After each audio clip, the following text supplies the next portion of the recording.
this.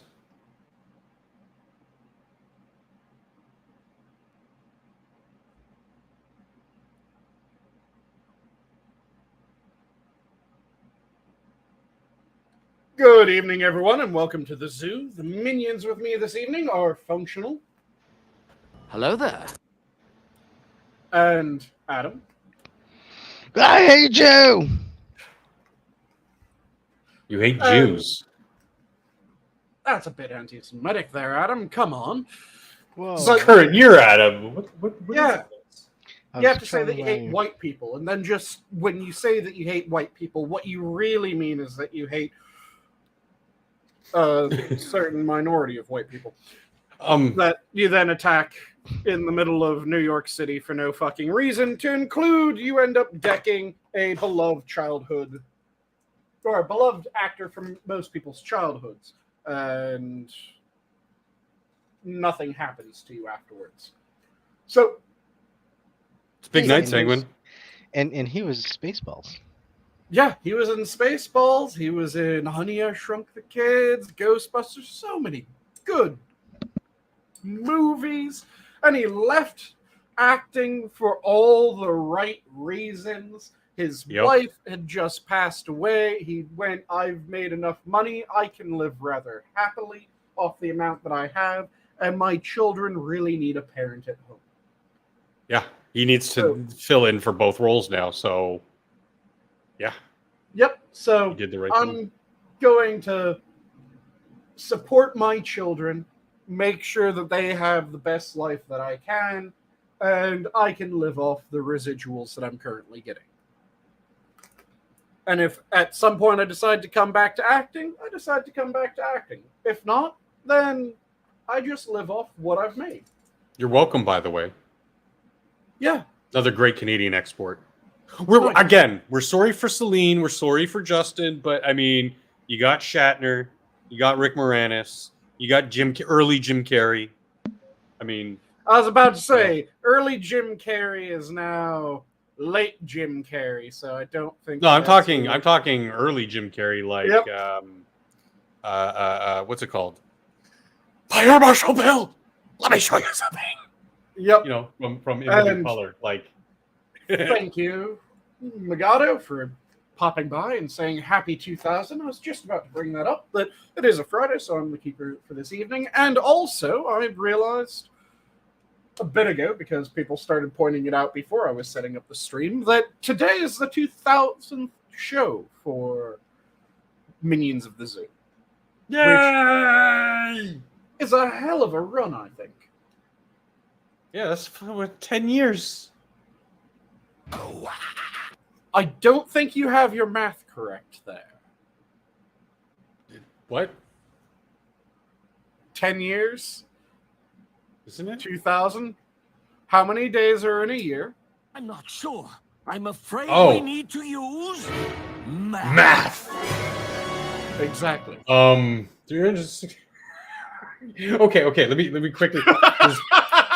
2,000 episodes. There's one. Okay, yeah. So there is one episode every day generally. Yes. So divide that by like 365. 5.5 years. Yes. Right. You were off by about half. By 4.5 years. Whatever. My point. My point. This show has lasted, and relatively speaking, I'm a newbie to this show. But relatively speaking, that's longer than most shows. Most shows do not last a year. Most shows that last a year do not last 5 years. And now we're running on 5.5 years. 2,000. Huge milestone. Yeah, we're stubborn bastards. Happy I can be here. You know... Well, I mean, it's the nature of Minions. Sorry, Adam. I'll give you the mic in a sec. In that, like, because there's a rotating crew of people, there's always people to back up, pick up the slack, and, you know, there's rotating... You know, as life changes, people can rotate. Like, obviously, Sanguine, you weren't always keeper on Fridays. You know, like, things are very flexible, interchangeable. So it really helps with the longevity. Go ahead, Adam. Yep. Well, I was just gonna say, I'm pretty sure that we are on track with beating out our rival What was it? What was that soap opera? Shit, General Days of Hospital. Our I Lives, think. General Oh, Hospital. I wasn't sure if you were going to say General Hospital, Days of Our No, because Lives, I The saw. Young and the Restless. I don't recall Soaps. why I saw it. It was probably on the like a random news feed. Um, but I think one of those shows. I think it was General Hospital. It just hit its like 1500th episode or 15,000th episode or something like that. Damn. Yeah, like it's been going for such a long time. How many So people have had amnesia? Fucking everyone, I think. everybody, whole generations have lived and Afraid died you watching have that shit. amnesia. Several people have had amnesia several times. I'm worried about their eventual episodes where they have to come to terms with the sheer number of people that have TBIs now. Oh shit! Hey, just remember everybody, set your clocks back. Otherwise, the Y2K bug is gonna get you. Days of Our Lives first emerged in the soap opera world in 1965. Yeah, Days Days More of Our than Lives. 13,000 episodes have aired. It's one of the top longest running TV shows. The number one, of course, being The Simpsons, followed by General Hospital, Law and Order, Sesame Street, Days of Our Lives, South Park, Family Guy, Guiding Light, Gunsmoke. Dun, Huh. dun, dun, dun, I dun, like dun, that dun, dun. Gunsmoke was in the list. Well, Yeah. Gunsmoke is the fifth longest running show because it ran from 55 to 75. Yeah. And I mean, a lot of people, younger people will never have even heard of Gunsmoke, but it was big deal, especially back then when viewing options were a whole lot more limited than they are Yep. today. Yeah. Well, hey, that's the equivalent of saying like, yeah, dude, I'm a master at Super Mario Brothers. Why? Well, it's the only game that we had growing up, so it was the only one we could really play. But So yeah, we got Simpsons is beating the shit out of everyone with 34 seasons. The next highest is Law and Order Special Victims Unit, followed by Law and Order, which only Wait, had 24. How is Special Victims Unit beating out the Bog Standard? Did the Bog Standard go off air for a while? There were breaks, yeah. They had breaks. Okay. And SVU actually took off huge, unlike Miami. No, that was CSI. What was the other Law and Order? Criminal Intent? Criminal Intent, and there was another one, wasn't there? Anyway, the other brands, the other offshoots never took off. SVU just fucking took off and it kept running. There was no breaks, whatever. The Which is a brand shame. standard I Law like and Order, there Criminal have been Intent. lulls, there have been breaks. You got to remember, even with the current, it's the Hollywood writer strike. It's not the TV show guild, whatever writers. Mhm. But I mean, they're petulant little bitches that are constantly going on strike, constantly complaining. So, they have we need forced to be lulls. paid They have more to write movies that no one fucking likes. gotten garbage, fucking shit that nobody fucking likes. Yep. I mean, no, you know what? I won't say that because I do like Law and Order. It's kind of a guilty pleasure of mine. I know I'm it's kind saying of like, about the movie writers. yeah. We need to be paid more to write shit that nobody Well, likes. Because, Law and Order, because people at least enjoy it and watch it. there's almost nothing good coming out of Hollywood. Yep. Mitch the Ripper and I, we're constantly talking about shit we've seen, and I've got nothing but time on my hands, so I watch a lot of shit. There was one thing I can think of recently that came out of Hollyweird that was actually good, Renfield. Oh, I had a blast with that movie. I just saw it the other day. Fucking hilarious. Okay, first of all, Nick Cage, another guilty pleasure of mine, and it's perfect because the movie uses him very sparingly. Brilliant use of Cage. He plays Dracula fucking fantastically. Nick Holt, probably up there in like my top 5 current working male leads today. Well, I don't even delineate between male female. Good actor's a good actor. And Nick Holt is one of my favorites. He played Beast. He played oh my god. I'm whatever. I'm drawing a blank, but it was he was the zombie in the Zombie Love movie. Yeah. What was that called? Was it? It wasn't Stiff. It was Warm Bodies. Yes, Warm He was Bodies. in X-Men Days. X-Men movies as Beast. He was in About a Boy, which is him as a child actor, which few and far between. I can actually not just find them have a good performance, but stand them being on screen. Mad Max Fury Road. He was the what a day, what a lovely day guy. He played Tolkien in the Tolkien biopic. There's something else that he was also really, really fucking good in. Jack, I just pulled up IMDb. Shit. Jack the Giant Slayer. He was the lovely day guy. Yeah. Wow. Oh, Clash of the Titans. He was in that. He's one of those guys that like you'll see him today and you'll be like, oh, that's Nick Holt. You'll see a movie that's from late 2000s or something. You'll be like, oh shit, he was in this. Like I just watched Trading Places with Eddie Murphy and Dan Aykroyd the other day again because that movie is just a fucking gem. Classic. And oh my god, I totally forgot that what's her name? Jamie Lee Curtis gets full on topless in that movie as a 20-something-year-old Jamie Lee Curtis, and I was like, nice. Oh yeah, my childhood self remembers this now. Nice. Oh my god, that movie was just. And there's a person in the jail scene where Eddie gets locked up early in the movie. Anybody want to take a quick guess who it might have been? Somebody who's huge in Hollywood now. He's like really sought after. Was in a huge video game recently. Giancarlo Esposito. I played Gus Fring on thing. Yeah, as a fucking teenager, he was.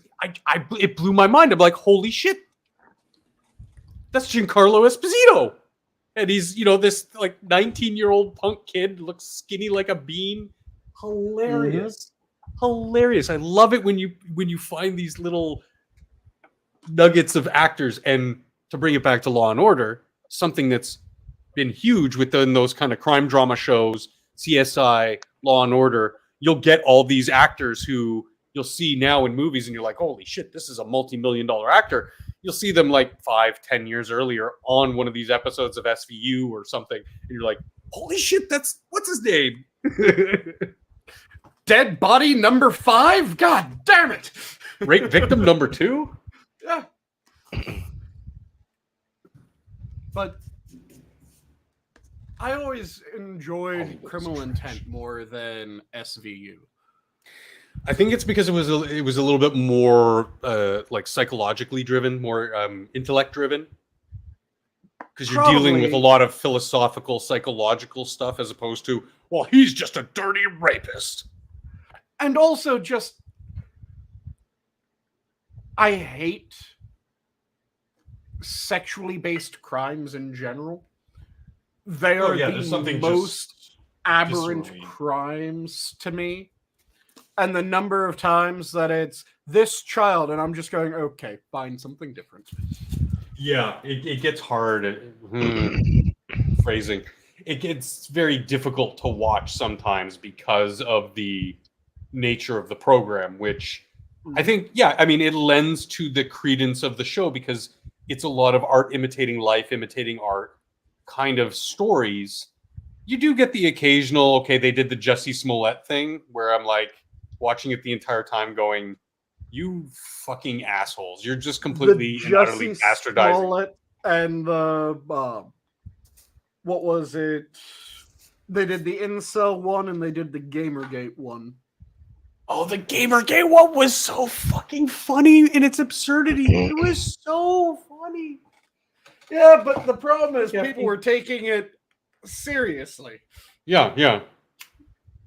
But that's what I mean about art imitating life, imitating art. Like the things go back and forth, and that's what makes it so visceral and offensive to your senses, to your being, that you want to just not watch that episode because you're like, you know what? I hear about this stuff enough in the news. I don't need it in my air quotes escapism entertainment, which I can respect. I totally respect that. Well, I mean, I think it's more of a kind of a circular logic. Like they put this content out and then the people look at this content and they see it and they believe that that's actually what's going on, and so they just pump it out as that's that's the reality when that's not what it is. I mean, and we really did kind of see it with that Gamergate episode where it went from people commenting on the state of gaming journalism or whatever, um, and then people hyper focused on the trolls. They made this episode, and then this episode became what?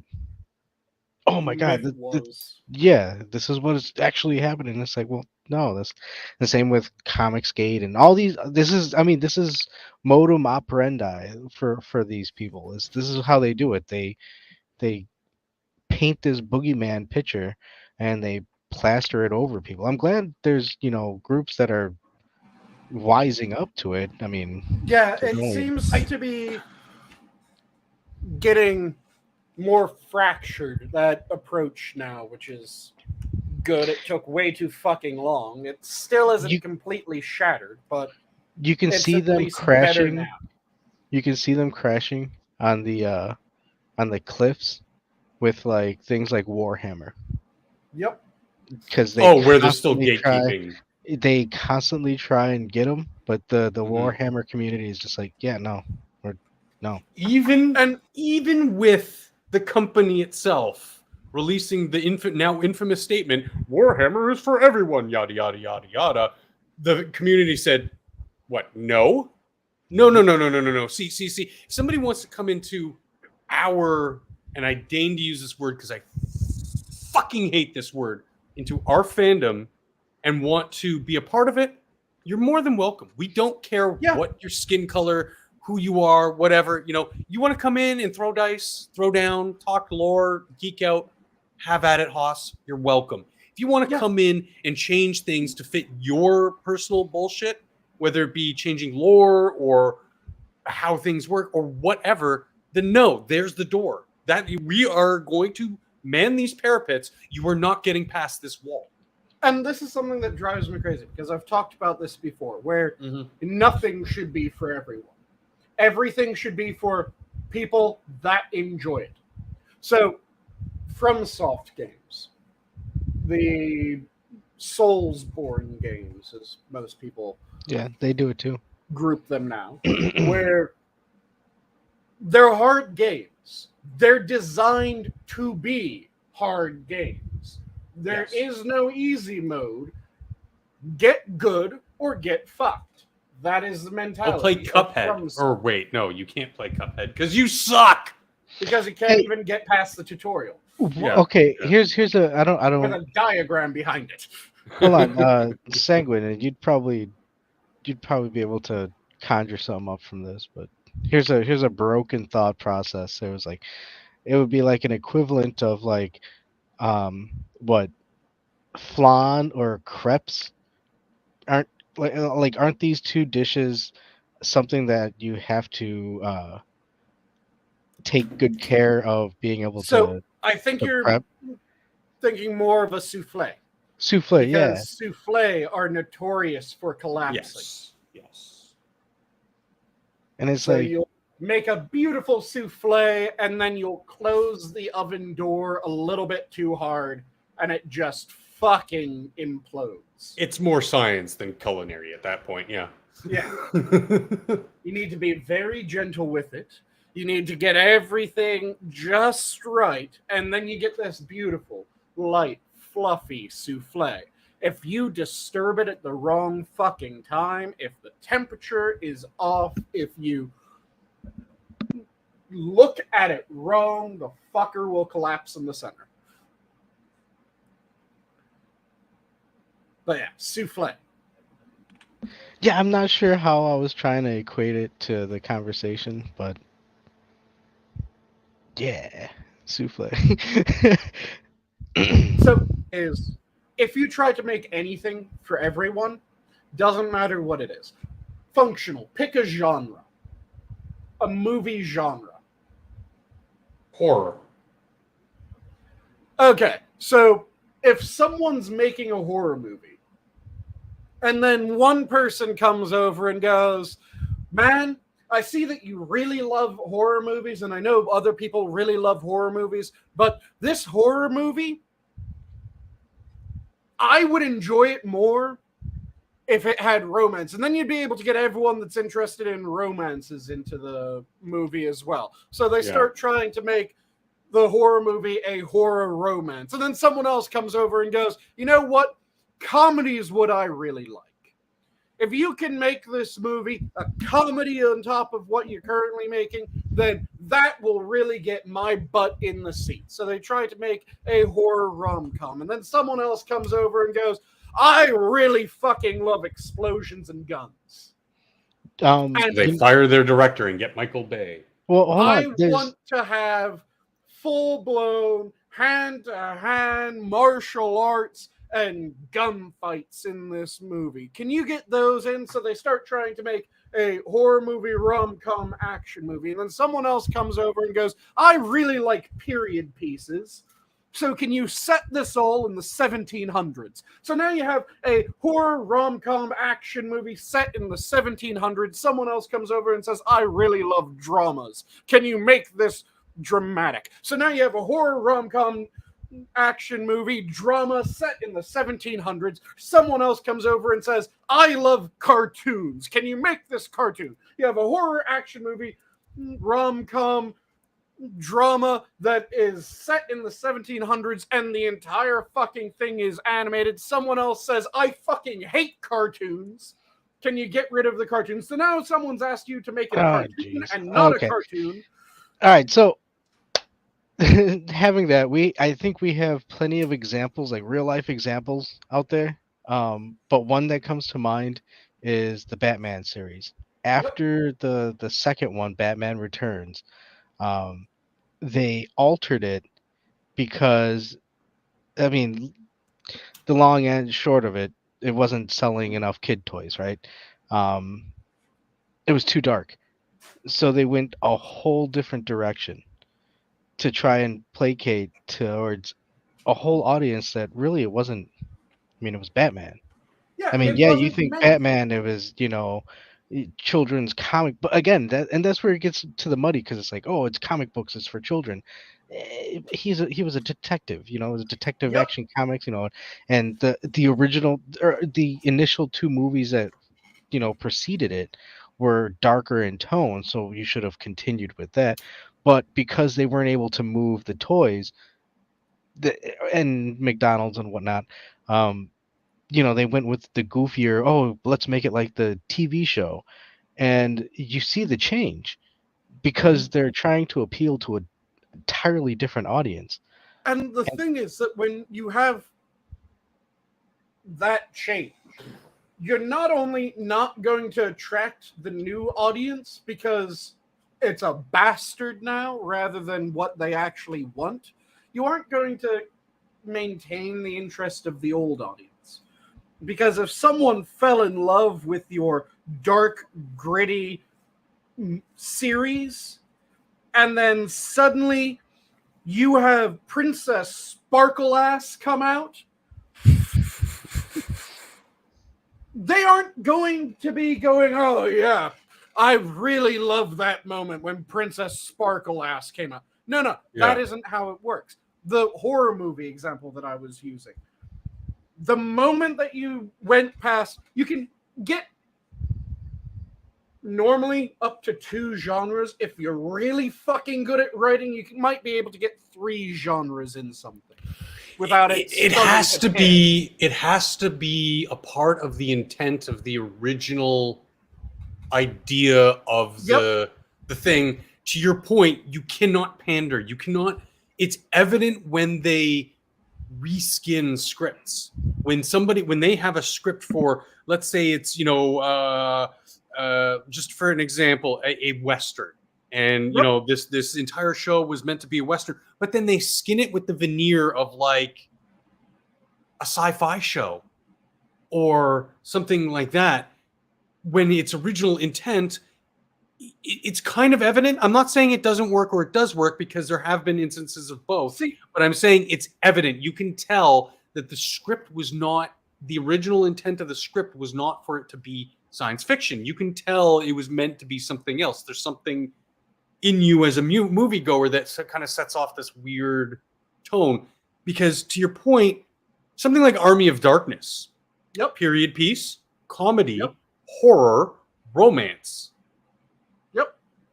But it does those things in its own measured way. Obviously, you know, there's some some romantic parts of the movie. Doesn't become the overall arcing thing. There is a little sort of subplot between him and the chickie. But when you're watching it, it sticks more with horror, action, comedy. The romance is more a footnote, a tool. Yeah. Aspect. But the point is all these elements were in the original idea. Yep, but even if the romance hadn't tack it been on. in the original idea and it had just been tacked on, it still wouldn't have massively Because it's degraded seasoning. it, because it was a quaternary aspect. It wasn't something that people went, you know what? Yeah, I really there was wanna no pandering. I want to see a romantic movie. I know exactly the movie. I'm going to go see Army of Darkness. No one fucking did. Yes, exactly, dude. That's the thing. And but at that same aspect, I don't think that anybody would sit there and with a straight face say my top tier straight horror movies and have Army of Darkness in there. No. Like it works. It worked the script They would so have well it as that their top tier horror comedy, but not as their top tier straight. it wouldn't be up there with like, you know, whatever psychological horrors or you know, like whatever real deep down horror movies. But that's because it was written so well, it was done so well that it can blend all of those genres together and still perform at a good rate. Another movie that comes to mind like that is Ghostbusters, because the original Ghostbusters. Because they were kind of shooting for that comedy horror, and it worked. And there are some bits in there that are, you know, kind of spooky, you know, for the time. So it's it can be done, but It's Yeah. Adam, Like it's I the said, difference you can- between it being the driving force of your movie and using these genres as tools. yes, well, like I and that's said- something that specifically Sam Raimi, the guy who did Army of Darkness and Spider-Man, and something he's amazing at doing. He's amazing at using genre and setting as the tool as opposed to the driving force. He tends to let the characters be the driving force in whatever settings that they're in. And that's what I was getting at. That you can have one core element like that, one core genre, and make a fantastic movie. And you can do that fairly easy. You can have two cores and still make a fantastic movie and it not be that difficult. If you're really fucking godly at it, you can have three cores and it still be good. Yeah, Once it's all you a start juggling going act. beyond three cores, it starts to tear, because the elements that make it a good horror movie make it a terrible romance most of the time. Yeah. The elements that make it... But you have to think of some of the most... the word I'm looking for is I'm just going to say important movies, at least to like people like us. Think of something like Blade Runner. Blade Runner takes like 4 or 5 of those, and Scott is just like, he's juggling all of them like he was fucking born to it. Like it just... But that's the outlier. That's a complete outlier. And I would, even with it being an outlier, disagree. And I'd say that it takes 3 main, and then it has a handful more window dressing. Yeah. And it's kind of like the Army of Darkness, where it's a bit of horror, comedy, and action. Yeah, but I does can't those even think of a 3 movie that comes to fairly well. mind that would take those 3 It things. also peppered in romance, because it Oh, you had know a what? little Wild bit of Wild that West. Wild Wild West, perfect example. Western, comedy, and sci-fi movie, fucking garbage.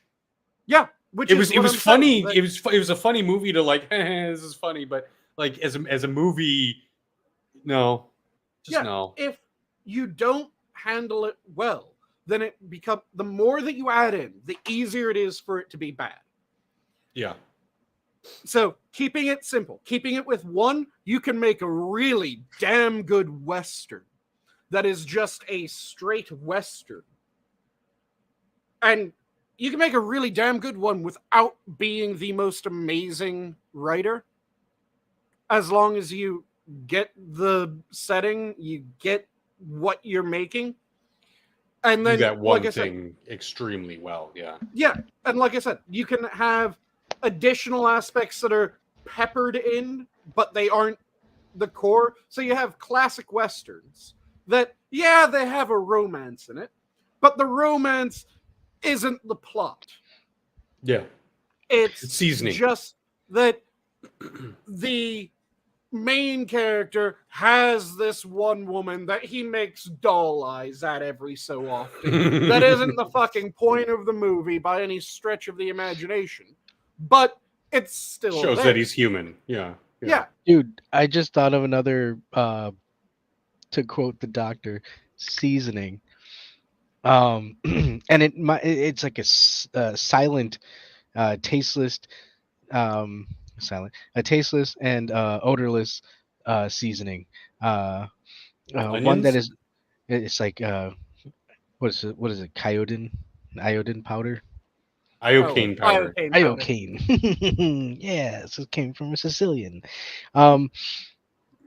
It's The first is never getting into a land war in Asia. The second is never joining in a battle against a Sicilian.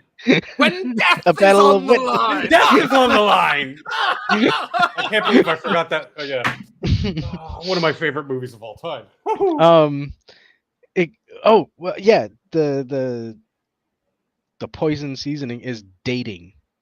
If Mm. the movie has traits that date the movie, Oh yeah. and oftentimes it nobody notices it because it's oh man, but then when you go and watch it again later down the road, it's like holy shit. The which worst is part where is spoofs. It's one of the things that killed spoof movies. Because when you look at classic spoof movies, I'm talking when you look at Top Naked Secret, Gun, Naked Gun, and Airplane. where all the white women Those at. classics. Yeah, they'll make They- some. Dude, Watch out! Hey, We're the Spaceballs. yeah, we brought They'll it up make earlier. some- Spaceballs. You can watch Yeah, it now, and Spaceballs. it's still. But there's It's still things. hilarious. There's still jokes some that dated do- references. Yeah. Yeah, there's There still is. jokes that rely on that. But Like on Mr. the Coffee. whole, it works perfectly. And Yeah. Mr. I- Coffee does work on the whole perfectly. Yes, Sanguine. Thank you. I've talked about it I don't know how many times, and I'm The, going VHS to Set up collection. my about it coffee. because it is some of my favorite moments from any comedy movie are from Top Secret. Because Top Secret, the writers, directors, everyone involved had several important rules when it came to the movie. One of them was no joke would ever be said as if it was a joke. So this is something that carried on to other movies. That's why in Naked Gun, Yeah. when it Deadpan was delivery. Shirley, you can't be serious. I am, and don't call me Shirley. Here's what we need to do. And there's absolutely no breathing room. It is said, and he's off and moving the entire time that he's speaking. He doesn't say, I am, and don't call me Shirley. Pause for laughter. So here's what we're going to do. So here's There's what we're gonna none do, of that yeah. pause. It is No. just a, I am, don't call me Shirley. Here's what we're doing. It's how So- sitcoms ruined cinema Well, I mean, with that stupid comedic pause. You have that element. I mean that where that was that cadence is more like a soap opera, and so that's why that's kind of where the the deadpan humor comes from. Have you seen his interviews when he does the fart machine? Leslie Who? Nielsen's interviews or whose interviews? Yeah, Leslie Nielsen. I don't believe I've seen that one. No. Go, after the show, go watch some YouTube clips of him doing interviews with a fart machine. I think he did it on Conan O'Brien. Oh. He's just Okay. like sitting there straight talking like a normal thing, and all of a sudden, Yeah. burnt, and he keeps a straight face, and everybody's just looking at him like, "What the?" Yeah, because he's king one of thing that. that people don't realize is Leslie Nielsen was a dramatic actor before he went Yeah. into comedy. And he was a rather damn good dramatic actor before he went into comedy. And I think the best comedic actors are dramatic actors first. Oh, yeah. Charles Dance is a fucking hilarious man. Brian Cox, hilarious. Both, very formally trained Shakespearean actors, stage actors who made it into film. But oh my god, they are. Oh, and I've met both of them on set. They're fucking good human beings too. It's great. And so that was one of the rules, that every joke would be said as if it was completely straight. Then one of the other jokes was something funny could be happening in the foreground, or something funny could be happening in the background. You could never have funny and funny. It had to be serious in one of those. Yeah. Because if you have funny in the back and funny in the fore, none of it's funny. Yeah. Even look at the cockpit scene where he's sweating bullets. Like, he's sweating, but the people around him are, in a proper setting. They're still in the normal setting. There's nothing else going on around him. When the camera shifts and the stewardess comes in, what was it, a rubber chicken or a balloon or something? Whatever. He's now the pilot's not on screen anymore, or the whatever his name was, I forget. Talking about Airplane. So it's creative use of, not, to your point, it's not just the scene, it's what's being viewed by the audience. Yep. And the one that I always reference for this, because it was a beautiful example of it, is from Top Secret. Because again, almost everything in Top Secret was done perfectly. One of the scenes, the lead, who's played by Val Kilmer, and the female lead, I can't remember who the female lead was, are going to this fancy restaurant in order to make contact with certain people. And when they arrive, there's a Gestapo member just waiting for them. But Val Kilmer's character isn't wearing a suit and tie. So the maitre d' of the place says, "I'm sorry, sir, we can't let you in, but if you'll follow, right, we can't let you in dressed like that, but no worries, we can address this problem if you'll follow me." So if you've ever been to a sufficiently fancy restaurant like that, a lot of them have loaner coats. Yeah, jackets. Yeah, loaner jackets, where they will take you into the back room, they'll throw on one of their loaner jackets, and then they'll allow you in. So you're expecting that. And you see you see Val Kilmer get let off by the maitre d' as the Gestapo officer comes up and starts doing this quasi-interrogation of the female lead, asking about important things, but it's more by implication rather than direct. So it's this tense, does he know, does he not know what's going to happen to her? And as this conversation is happening, every time that it cuts back to over the shoulder of the Gestapo, you see Val Kilmer as a suit is being tailored on him by the maitre d', And every fucking time it changes in a weird way. So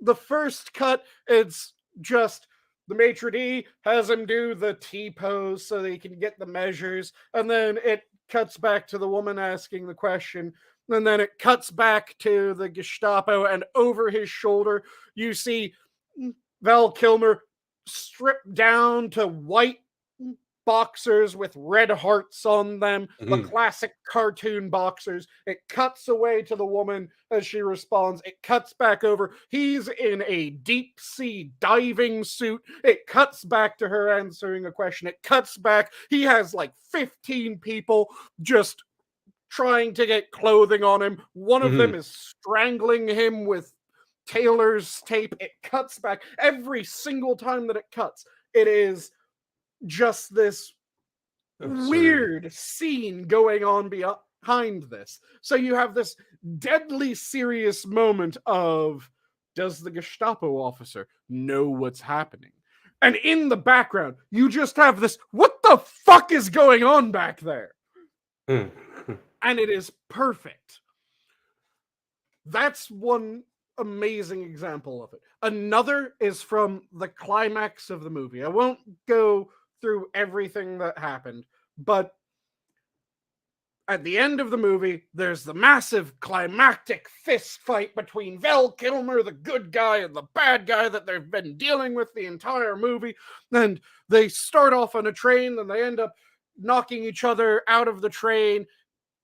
They were going across a bridge over the water, so they fall into the water of the lake, and their fight's continuing, and they seem like they should be drowning, and then suddenly Val Kilmer slams the other guy down on a table.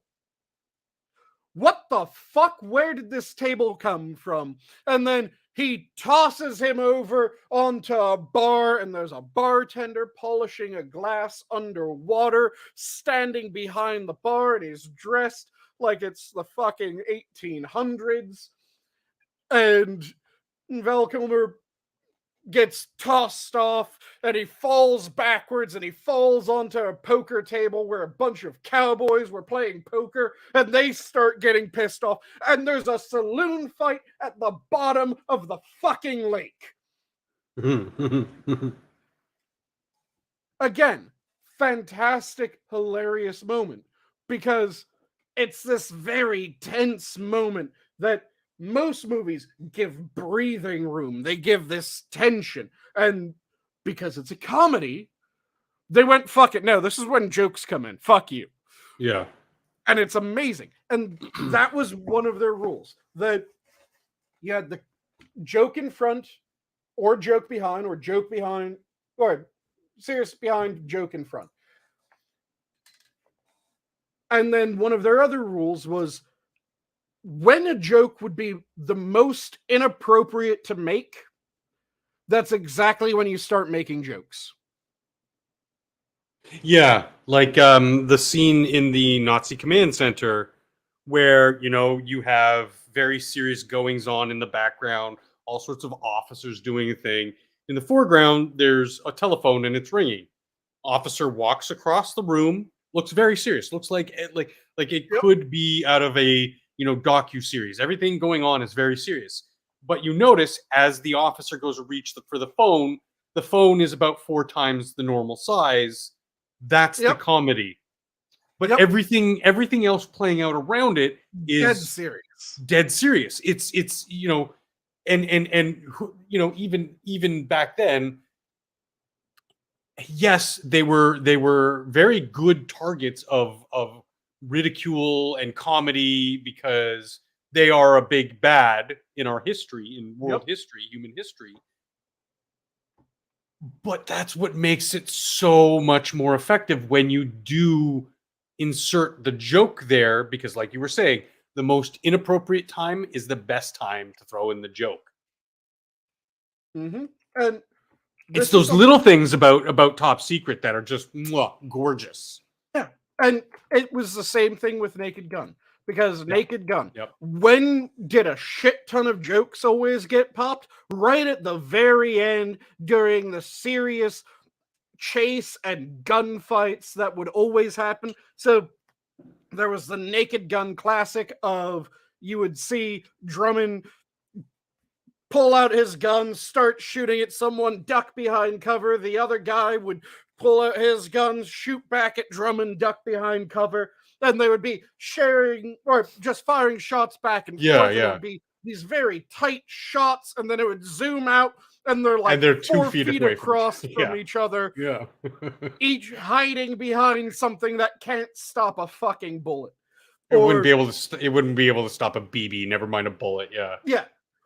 Or you would have a gunfight start and Drummond is having to deal with all kinds of insane shit as his partner, played by O.J. Simpson, before he decided to murder his wife and her boyfriend, hiding someplace, getting his gun ready, and every time that it cuts back, like the first time, it would be him screwing on a silencer to the pistol, and then it would cut away, and then it would cut back, and he would have a rifle, and he's affixing the butt stock to the rifle, and it would cut away, and then it would cut back, and now he has like a half-built AA gun, and it would cut away, and it would cut back. He has a fucking artillery piece that he's opening the breech for. It would cut away, it would cut back. He has a goddamn battleship main gun. It would cut away. It was just those moments of what the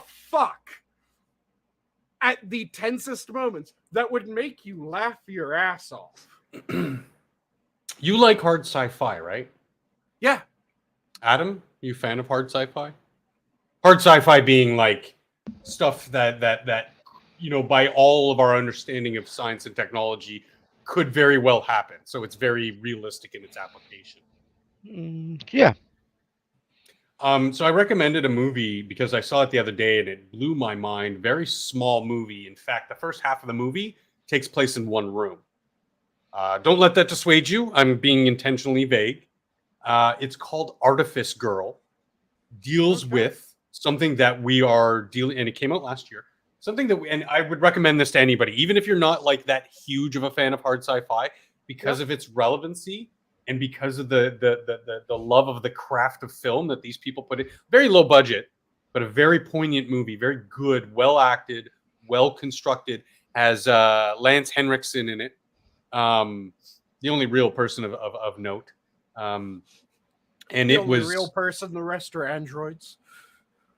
Ironic. It was really, really good. And I came across it by pure accident. I'm like, okay, it deals with AI.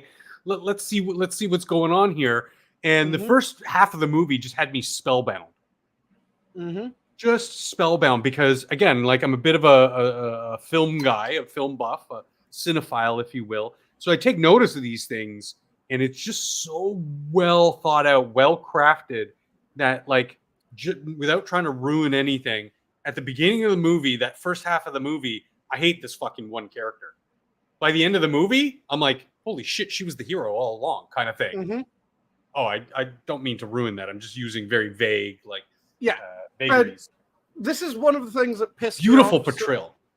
That's one of the things that pissed me off so much about the Harry Potter movies, because that movie is an example of a movie that a lot of people have tried to say, oh, you couldn't do it now. The movie where it's a very tense, tight, somewhat low budget in its set places film where it's... Oh, did he finish it, Badger? Because I recommended that to him. I didn't want to mention anything, but sorry. Where it's... Oh, there we go. Yeah. I'm going to dump that in chat.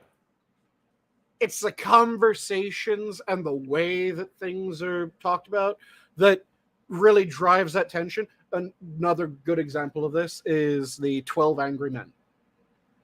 Yeah. Where the majority of the movie is in one room. And it's just the conversation and the interpersonal. Yeah. Where that is more about the characters. Wait, did you say 12 Angry Men? 12 Angry Men. Fucking fantastic piece of cinema. I love that movie. Yeah. But- Whereas that is the characters are driving that, with the idea kind of being the ideas, the philosophical stuff is sort of playing second fiddle. In Artifice Girl, it's more about the philosophical. Yeah. Yeah. It's a really can get- good call. I never thought of that. You I can gotta get say, movies where they used to come out with this. There's the one movie, I'm trying to remember the name of it, the devil playing chess against the knight. Do you guys know the movie that I'm thinking of? oh nope. Or was it Death playing chess against the knight? Let me quickly check. I was just gonna say, I I still remember, like, fresh in my mind. I mean, even though I've watched it recently, but when he's trying to Steel? explain how many paces it would have Yes, taken Seventh the Seal. old guy to walk Yeah. down the hall, and the old guy's walking around the table, and Tony Danza's just like, ooh. It's like, Mhm. dude, yeah, the characters in that was pretty good. But yeah, the Seventh Seal. That's another good Which- example because the entire Max von fucking movie, Sydow, yeah. effectively, is two guys talking, playing chess. That's the movie.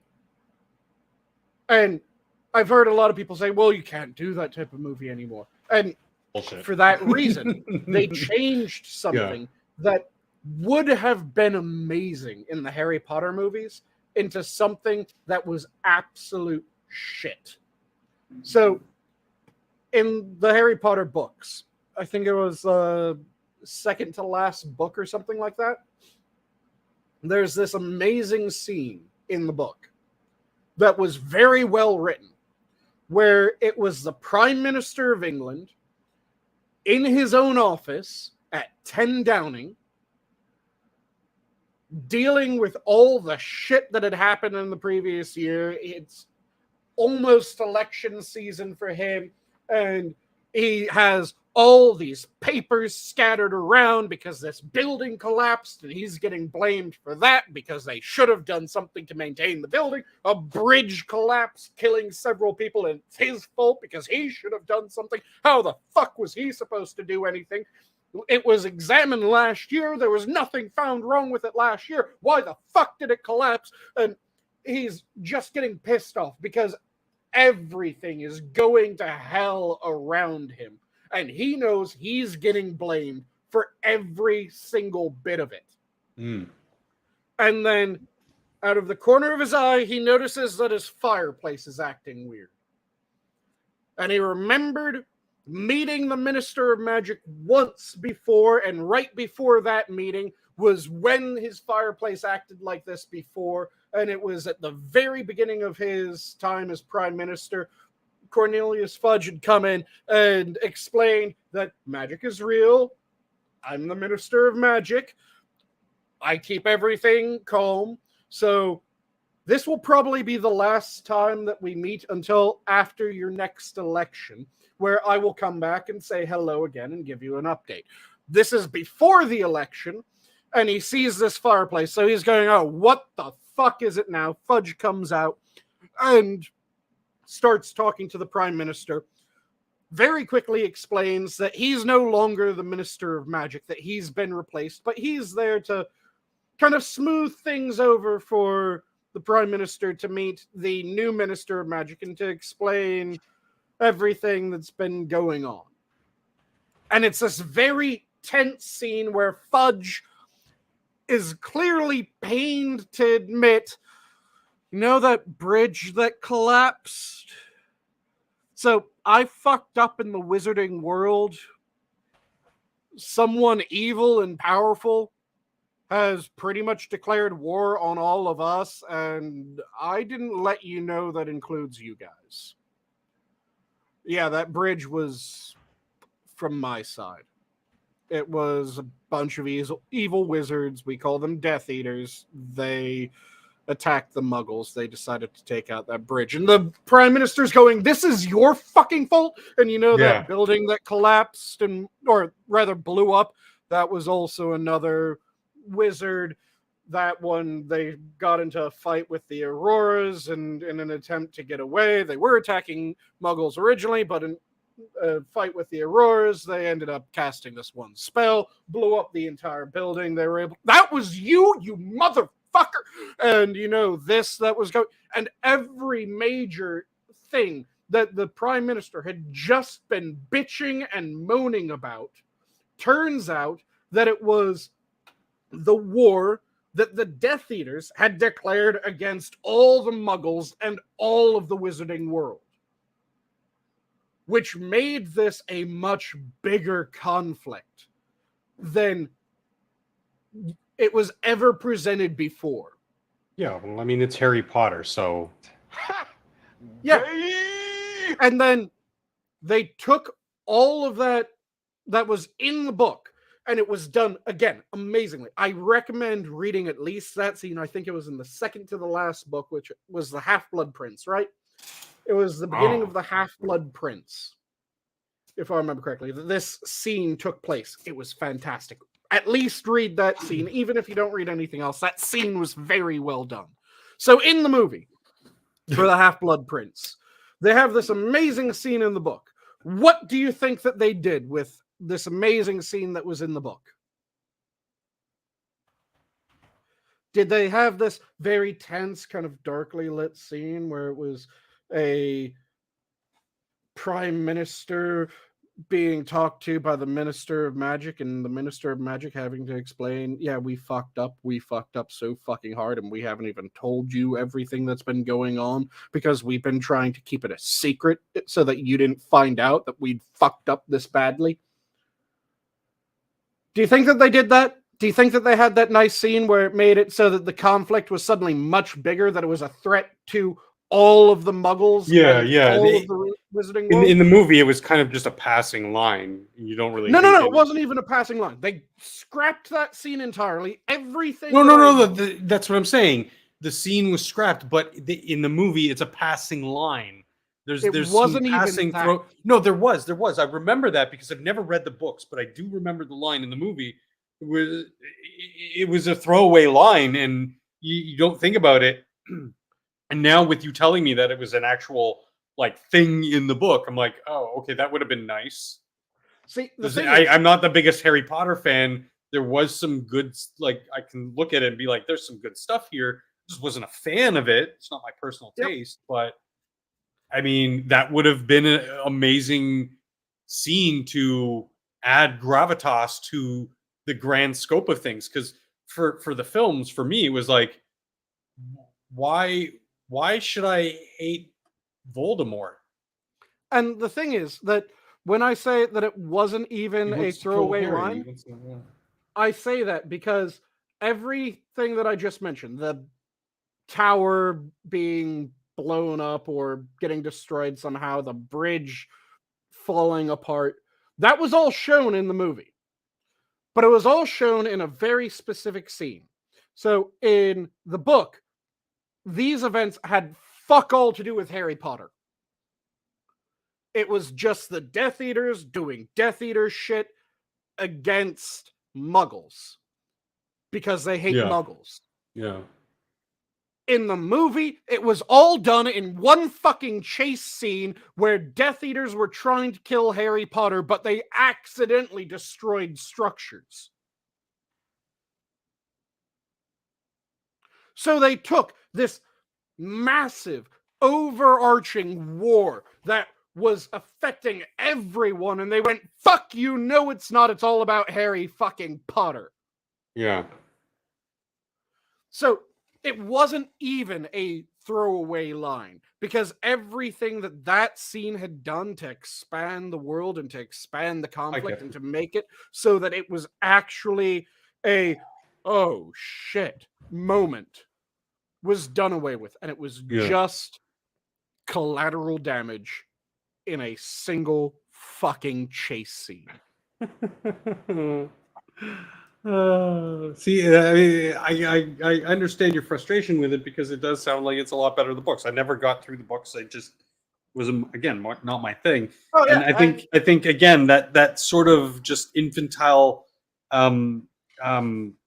way of adapting the books to screen is another thing. I had an entire problem with this series of movies. Like I said, why should I hate Voldemort? Why should I be rooting for Harry? Fuck Harry. I don't like this whiny little bitch kid who. Why? Because he was born. It never clicked with me. Oh, because his You need to parents give me died, I something to suddenly have care be on about. his side? You need to give me something to care about the fucking people involved. With the newest Evil Dead movie, did not give a shit about any of the characters, really. And it was like, meh. I watched the Pope's Exorcist, and that was the Evil Dead movie we deserved. At the beginning, I was kind of like, okay, these characters, whatever. But then, Russell Crowe being Russell Crowe, the young priest, the family, like I actually started caring about these people because they gave me something to care about. It's not just, oh, poor woman gets into a situation where her children are possessed. No, you actually gave me some shit to.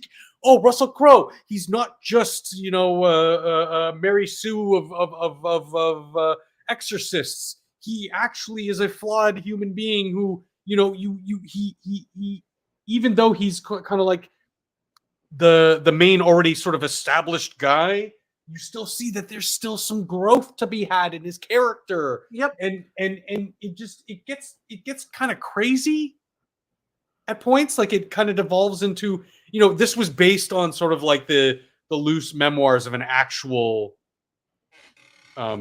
Exorcist, the high exorcist of the Vatican. Obviously there's a lot of liberties taken. There's a lot of there. Like I said, it's the Evil Dead we deserved, and I'll let people who know what that means kind of fill in the blanks. Another movie I would normally have just like walked by, but a Hollywood movie, not really Hollywood, but Russell Crowe, it's kind of Hollywood. Distributed, let's say, by Hollywood movies, not made by Hollywood, by Hollywood studios, not made by Hollywood studios. But again, like another movie that caught me by surprise that I was just like, hey, you guys should watch this fucking movie. This was actually really good. It's not going to be super poignant, but it's like Evil Dead meets The Exorcist, and it was really cool. It was good in the horror aspects of it. Like the gore is there. It's good. It's good in its application of stuff like that. But it also, starts off like you're kind of thinking, oh, this is going to be kind of like a crazy but dry, almost kind of Exorcist movie. But no, it gets really fun. Yeah, and thanks, Beaver. You need a balance in order to get a really good movie. You need a balance of those. Hey, Assassin. Shit's happening and everything's speeding up, and you need a balance of those. Okay, this is kind of that slow moment, because those slow moments tend to set the stakes, and then those tense moments are the actual play out of the drama. Because those slow moments tend to be when you actually get to know the characters and when you actually start to care about the characters. Because, someone's family is getting threatened, that doesn't really fucking affect you until you meet the family, and it's kind of just normal, and they seem happy, and they seem nice and pleasant people that don't deserve anything, and then their family gets threatened, and you're going, these motherfuckers. And dogs are always kind of a cheat code for that, because people naturally love dogs. Yeah, I mean, it's not to say that using a dog is always cheap, but like take John Wick. Take John Wick. It was both cheap and effective. Yeah, but there's a lot of times where it's just done as a cheap, shortcut, rather than shock or get you involved or something. Yeah. Whereas John Wick, even though they were using the shortcut of a dog, but that was just the straw that broke the camel's back. It wasn't the entire reason. But they still had that slow moment where nothing's really happening. He's mourning his dead wife. Yeah. He was given this dog by his wife as her last thing. So you got that sentimental value. You got the fact that this dog was kind of pulling him out of the depression, pulling him out of that funk, and then the hammer falls. Mm-hmm. And Okay. that was when you had that little bit of, you kind of got to know John, you kind of got to feel for John, but you didn't know all of what he was. And then as you find out more, you're going, oh, good God. I need to derail for a second because this is fucking pissing me off about what's going on today. I opened up IMDb because I wanted to double check. Badger and I were talking about Blomkamp movies, the guy who did District 9, Chappie, and I looked up Demonic. And at the bottom of the IMDb page, haven't been looking up any of these movies. We've just been talking about them now. My recommendeds: Naked Gun 2.5, The Jerk, Airplane, Dirty Rotten Scoundrels, Naked Gun, Spaceballs, Coming to America, and Blues Brothers. What the fuck? Stop fucking listening to me. Stop fucking listening to me. Oh my God, this stuff is pissing me off. I'm so sick of it. I'm so sick of it. Like the rate at which the information that the three of us were just having a conversation, right? Yep. Through voice communications on software, StreamYards. And yet the speed at which that information gets transferred immediately, near immediate, to something like IMDb, so that the next time I click on it, boom, there are movies that we were just talking about and movies that we would associate in that same sphere of movies. Yep. It's just like when you're talking on your phone and then all of a sudden you go on Facebook, you get ads for like fucking Walmart or whatever because you were just talking to your mom about needing to go to the Walmart to pick up toilet paper and floor cleaner. You know, like it's just, I don't mind targeted advertising. I actually think it's a good thing because I don't want to see ads for Oreos. I don't fucking eat Oreos. I only want to see shit for shit that I might actually get. Yeah. Give me ads for corn chips and Star Wars and you know, whatever. Give me those ads, but I don't want them to just steal, air quotes, steal the information when I'm just having a conversation with a friend, be it on StreamYards in my living room. You know, I'm holding up my phone like you guys can see it, but like, and sitting in my living room with a friend having a coffee, and then my phone is listening to me. And then so the next time I go into Facebook, oh, look, there's an ad for whatever we were talking about. That shit is too much. It's driving me fucking up the wall. Sorry for going off on this rant, but when something like that just happens to remind me. As annoying as that, I kind of wish that my ads were that clever for me, because my ads don't know what the fuck I want on goddamn anything. But that's the thing, Sanguine, still have ads that I am telling YouTube, no, I don't want. Stop giving. Yeah. Half of the ads I get are complete bullshit stuff that I would never, like, I don't even think I talk about it or we talk about it on like online or whatever. But there is that weird correlation of YouTube is trying to get me stoned. YouTube, obviously, my Instagram, Facebook pages, I do a lot of Warhammer stuff. So I get ads for, you know, hobby stuff and Magic the Gathering. You know, that kind of makes sense because I'm putting that out there. Okay, now they're feeding that stuff into the algorithm and it's spitting back out, hey, you might like this local hobby store that's 20 minutes from your house. You know, that I'm okay with because I'm putting it out there. What I'm not putting out there, I mean, in a sense, is the sitting in our living room or this. Yes, we're putting it out there, but the speed at which it just transfixes that information into way down the line. Like, why is IMDb need that information that fast? It's really weird. Obviously, if I'm talking about it here, I'm probably talking about it on other social media platforms. That's fine. Again, I'm intentionally putting it out there. But this does bring us out of media discussions and frees us up to talk about other bits of what the fuck is going on in the world. So, good thing I can segue with my little mini rant. It is a fantastic segue to what I wanted to talk about. Have you chaps heard? I know that you two did, but I'm also including chat in this. about the new attempt in order to have the housing bubble collapse, part 2, Electric Boogaloo. And by that, I mean we're trying to get subprime mortgages to be a thing again. As a nation, the U.S. is trying to reinstitute subprime mortgages because what they're doing is they're putting forward a policy of mortgage equity.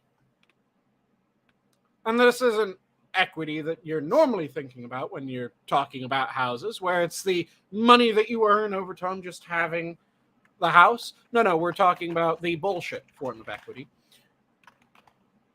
So the idea is that if you have really good credit history, you have a just chef's kiss credit score, you get a much more reasonable mortgage if you apply for one. You get terms that are much more to your liking. They have a lower interest rate. They have more things built in so that if you have any issue, you can renegotiate. Good shit like that. Makes sense because you've proven yourself to be reliable when it comes to paying money back. So people want to loan to people like you. So they give you incentives for getting your loan from them. Whereas if you have a shitty credit score, no one fucking wants to loan to you because they know that the moment that they give you that money, they probably aren't going to see that money ever come back. This is a bad way of loaning money. Don't give money as a loan to people that you don't think are ever going to pay you back. If you decide to give someone money as a gift for that, that's on you. Don't do it as a loan. You aren't getting that shit back. So that's the current way that things are being done. But the federal government has decided that's not how we want to have things done. So what we want to do is we want to have the people with good credit subsidize those with bad credit. So we're going to artificially make the people with good credit get shittier deals for their mortgages and the like by increasing the interest rates on them artificially. It's not a market interest rate. It's now a above market interest rate. We're going to make the terms less beneficial to them. And this is going to be the new policy going forward. So we're going to have that. And then for the people that have shitty credit scores, we're going to give them better interest rates than they would have gotten otherwise. So we're artificially lowering the interest rate for people with shitty credit scores. And we're going to give them more beneficial terms when it comes to their credit and their mortgage contracts. This might sound familiar, and like I said, this is a restart of the subprime mortgage idea, because everyone here remembers the 2008 housing bubble, right? Mm-hmm. Mm-hmm. So the thing that caused the 2008 housing bubble was the federal government, before the 2008 housing bubble, had a brilliant idea of forcing banks to give mortgages and loans to people that had bad credit history, who it was already known, based on their credit history, they would not pay the money back. But the government went, we'll insure the money, so even if they don't pay the money back, we will pay the money back. And by we, I mean we, the people. I mean all of us, the citizenry, getting taxed, will end up paying back the money to the banks because the government co-signed for the mortgages. So the banks saw this and they first went, okay, so we have government saying that they're willing to do this. So that is government-backed mortgages, which means that it should be safe, but I'm not going to trust the government entirely. So let's look to see if there's any way that we can offload this shit. So what they started doing was they would package good mortgages, a handful of them, with a shit ton of subprime mortgages. And then they would try to sell these off. And they would talk about, as they were selling them off, how all of the mortgages were government-backed mortgages, because they were. So that made it so that certain people were more likely to buy those mortgages packaged together, good mortgages and bad mortgages. And they felt safe knowing that even if they didn't get the money back from people that wouldn't be able to pay it back and were known not to be able to pay it back, because that's why they were subprime to begin with, even if they couldn't, they would get it back from the government. So these started getting traded, and it became a bigger and bigger sector of the economy, and houses were being bought by people that could never afford those houses because they didn't have the money, they didn't have the credit history, they had no ability to get the money other than getting the mortgage from the government. So you had a bunch of people that were driving up the price of housing because you had people that couldn't buy the house or couldn't afford the housing, buying housing that they couldn't afford, meaning that the price of housing went up. Supply goes down, yeah. Supply remained the same and then started going down as demand went up. Prices go up as demand goes up and supply stays the same or shrinks. So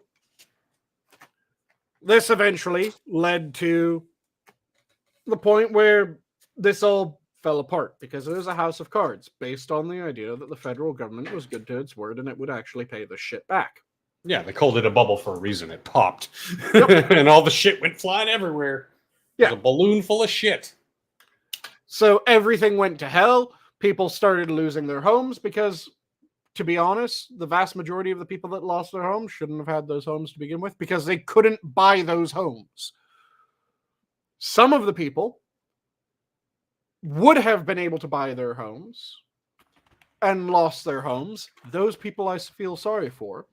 And everyone that was in that category and everyone that was able to buy the house that they bought, I feel sorry for because all of them bought those houses at inflated prices. Which saw them take a shit. Yeah. Because all their values just plummeted overnight. And then not only that, but then the government decided that it wouldn't quite do what it said that it was going to do, which would have been really bad if it had, but it would have at least been honest. They were going to be dishonest while also printing more money. So that's a bad combo. Just scum fucks. Which led to all the bailouts because these businesses were too big to fail. No business should ever be considered too big to fail. Every business. Well, too big to fail doesn't mean what people think it means. It doesn't mean that they're literally too big of a company to fail. It means that they are too important to the economic system that these people have built. That if they collapsed, everything goes down the toilet. Everything goes down the toilet. Which should never be a thing. Never, no. Never be considered a thing. And it's antithetical. It's antithetical to free market. The principles that yeah, exactly.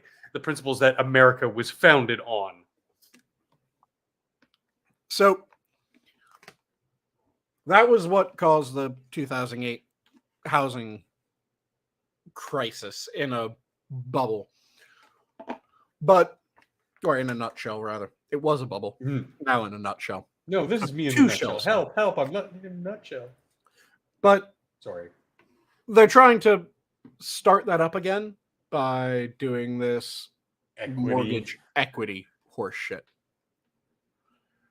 Which is infuriating because What's the definition of insanity again? Doing the same thing over and over and over and over and over and over and over again and expecting different results. What's the definition of insanity again? So Doing things over and over and over and over and over and over and over and over and over again and over again, expecting different results. I almost missed one there. But yeah, it's this infuriating thing that keeps on happening where it's a zombie idea.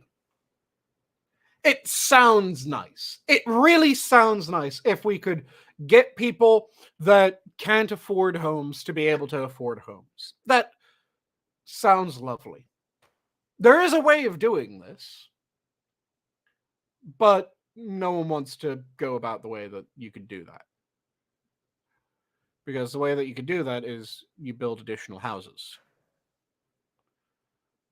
Yeah. And Well, you don't artificially increase the price of houses. So you make it cheap to build houses by which- taking away a lot of unnecessary Red red tape. Yep. You make decrease it cheap. cost a lot. Yep. Time when you're in construction, little tidbit for people who aren't that familiar, time is more valuable than anything. Yep. And if you're delaying projects 2-3 months, a year, 2 years, whatever, that is driving the price way the fuck up because these people have to sit on their hands. They still have to pay for their overhead, sit on their fucking hands while red tape gets sorted out. I understand there's need for certain, regulations and, but it should be very basic stuff. There shouldn't be, what was the latest now? They had to transfer all, I don't know if they did that there. They did it here. They had to transfer all of your gas meters to digital. That's fucking They made that weird. a regulation. Like, Yeah. go fuck yourself. Yeah. They get rid of a lot of the red tape, make it so that it's cheaper to build, get rid of a lot of the fucking pointless taxes so that it's cheaper to do anything. Yeah.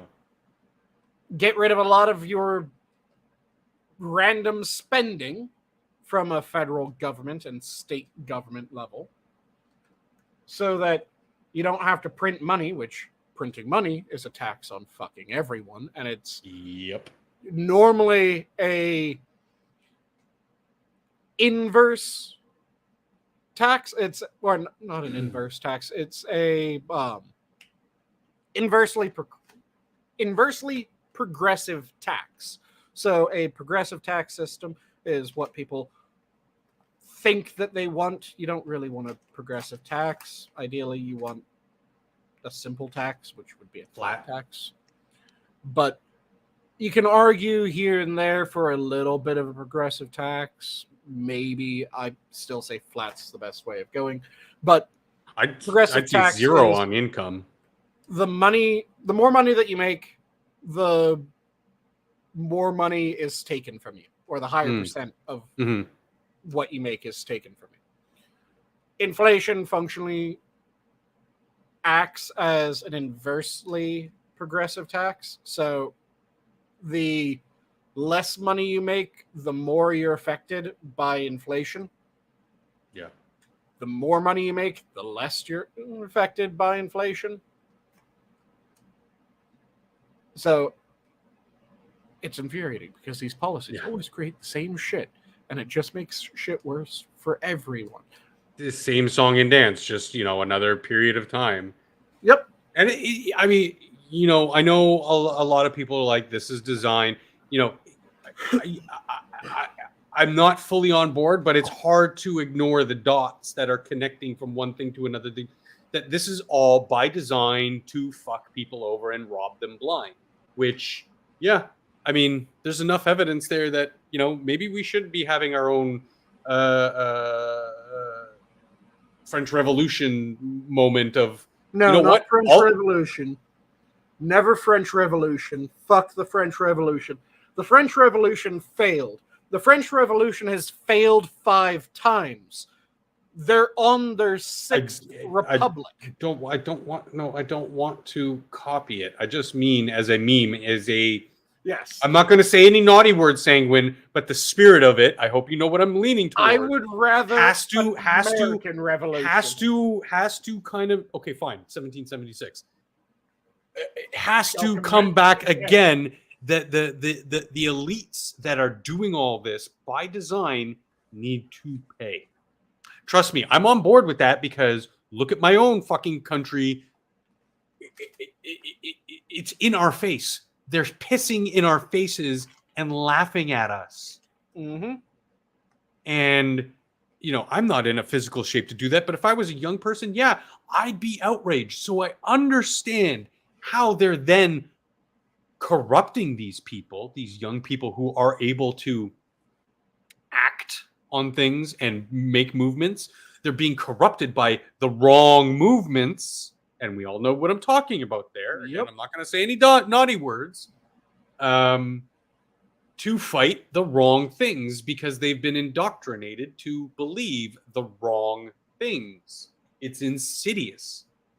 Because we need that now more than ever. Because, again, they're pissing in our face, laughing at us because they're turning our own children. Obviously, none of the three of us have our own direct children, but I mean the children from our generation. Hold on. How do you know I don't have any kids? Do you have You know any what, Adam? bastards, I don't Adam? even know that I don't actually have any kids. Exactly. My point is, though, Do you have that any little bastards running around? there's always a possibility, my dude. But to say that the generation that followed us, they're not there. They're not going to be they're not capable of picking up and pushing back against the elites because they're now functional idiots of the useful idiots of the elites. Look at what they're doing with the Summer of Love and all this shit. There are some good signs when it comes to that because people are getting pissed now. I'm not being pessimistic at all. I'm just saying, factually. I'm still, I mean, this might be the scum fucking side of me, liberal part, but classical liberal. That still, remains optimistic that they're, that the fight only ends when you take your last breath. I haven't taken my last breath. If something were to happen that was egregious enough that I'm not going to lead it, but I will join them to push back against, be it a political movement or protest movement. Again, obviously physical limitations. I couldn't join the truckers, but I did what I could to kind of help spread the message and draw eyeballs to it, to the actual factual stuff going on, not the shit that the media is showing us, right? The thing is that in order to do it properly in the United States, effectively, we have to undo what was done. And in order to undo what was done, we have to follow a lot of the same roadmap. You want to fix things in the United States, and you want to fix things properly, start at the low levels. Start in education. Start in local things. Get your local area sorted out. Get your local education sorted out. Yes, but okay. See, I think we just have different perspectives on this, and that's why I said I disagreed. Education has no longer become, or at least there's been the consumption of the highest levels now interfering with education when it shouldn't be that way. Yep. Education should always be local because the rural Iowans don't need to learn the same shit as the kids growing up in and around Silicon Valley. Yep. So they should not have the same standards. Which is why I'm saying you have to retake the local. Yeah. You have to retake the education. Yeah. And you have to make sure that your education is being done so that it's actual education, not here's the latest bit of bullshit that you're supposed to jiggle your head and reply back with.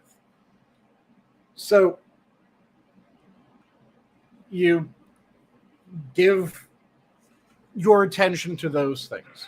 Start small, start local, start with education. Because that's what happened when things started going wrong. We had people that started and they used their way into education to then Oh, kind of control the next generation. What's that, Adam? Oh, it sounded like a Sanguine faded. He turned away from the mic or something. Oh, I still heard him. I still understood what he said. Yeah, it was weird. Yeah, no, education's huge because like that's you're getting them early. I mean, we see that, and again, not going to go into detail, but we see multiple facets. That's why I'm saying you connect those 6 dots that are all dealing with education. You're kind of like, okay, this is by design. This is way too fucked up to be just coincidental at this point. It's too many dots crisscrossing and intersecting and meeting and whatever. And Assassin of the Grey, children in Iowa probably need to learn about fisting more than anywhere else. They just need to learn how to fist their sister. In animal husbandry rather than in... Yes, no, actually, factually, you are correct. Yeah. Because the way that you inseminate a horse or a cow is you get this massive glove that goes up to about your armpit, and you get a tub of the shit, you dip your hand in, and then you push your hand in.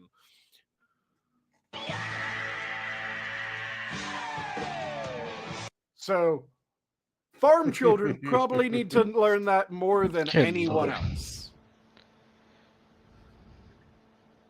Everyone else can learn about it the good old-fashioned way, looking up porn on the internet. But like in all seriousness, you know what I mean? Like rural Iowans need to learn, animal husbandry, farming, more agrarian stuff. Whereas, the kids in Silicon Valley, they want to learn coding and they want to learn tech stuff and, maybe, trading and finance, things that are even the basics. I'm a big fan of having a wide early education. So that's what I was going to say. The basics: reading, writing, arithmetic. Yeah. Everybody should learn the basics. But you can understand why people in specific areas would kind of gear towards those specific type of vocations, right? What I would say, rather than have it be that more focus is really placed on those, because I don't want it to ever be, if you're born in Ohio, then... No. That's why, again, I'm a huge fan of school choice, because, that rural Iowan family, their son Johnny, oh my God, he seems to be like, he's going to be like a coding genius. Let's send him to the nearest technical institute for, pre college or university, a high school. What do you guys call it there? Call it down there? What? Junior, senior, what's that level? For schooling. A high school? That's just you guys just call it, okay, high school. High school level, technical institute. Freshman, sophomore, junior, senior. And then maybe probably go to like a local college and then a university later. But no, I get what you're saying. The only thing is, like I'm sure you guys had brought up earlier, the problem is then this family sends Johnny out to a school where they specialize in coding, but that school is also specialized in indoctrination, and which is why that's the problem. That's the problem. You start by reclaiming your local area. You start by reclaiming your local schools, and then you expand out from there. And I don't think it should ever go beyond the states as far as input into the education system. The federal government can go fucking screw. Yeah.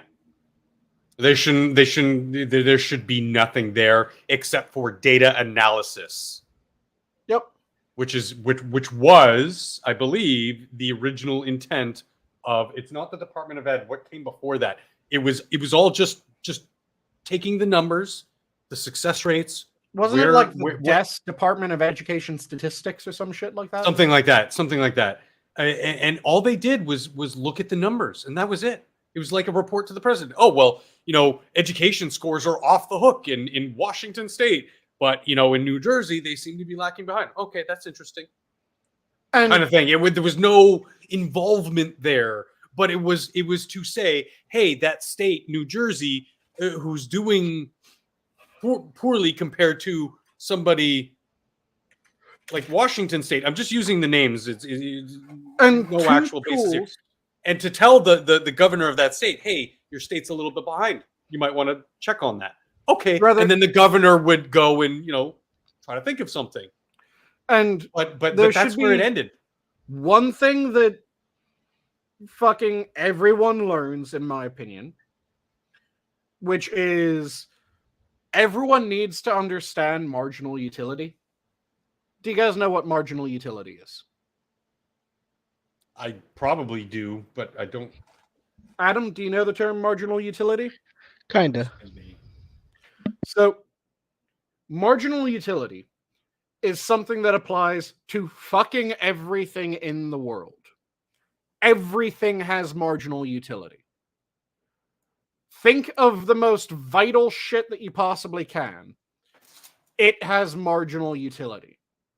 Water has marginal utility. What marginal utility means is that if you have less than what you need, that massively affects you. Mm-hmm. If you have exactly what you need, that is the optimal positive effect. If you have more, that either has a diminishing return or it ends up having a negative impact. So everything has this. And when I say everything, water. The amount of water that the human body needs. If you don't get enough water, you fucking die.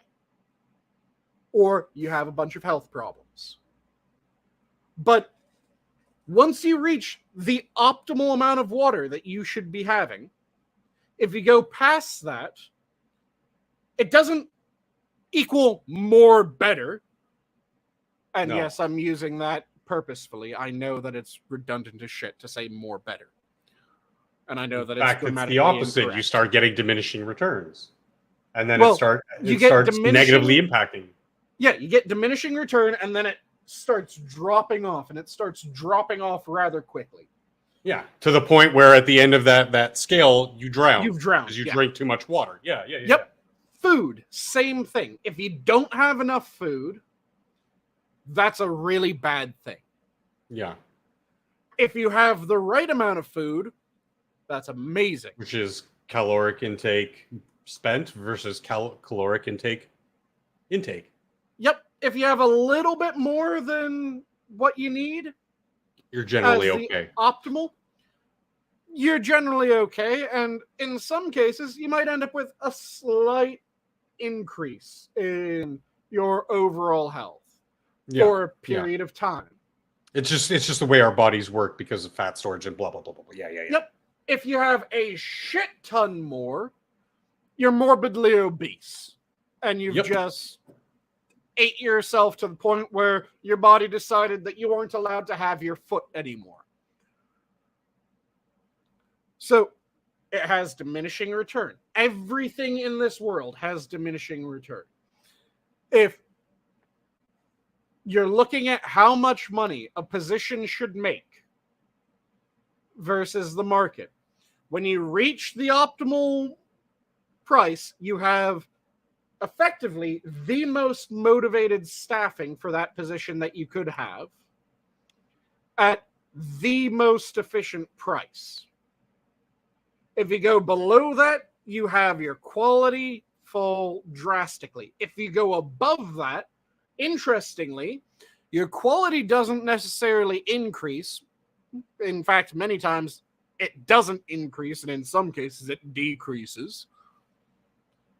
But also, you have a less satisfied workforce if you go too far above the optimal.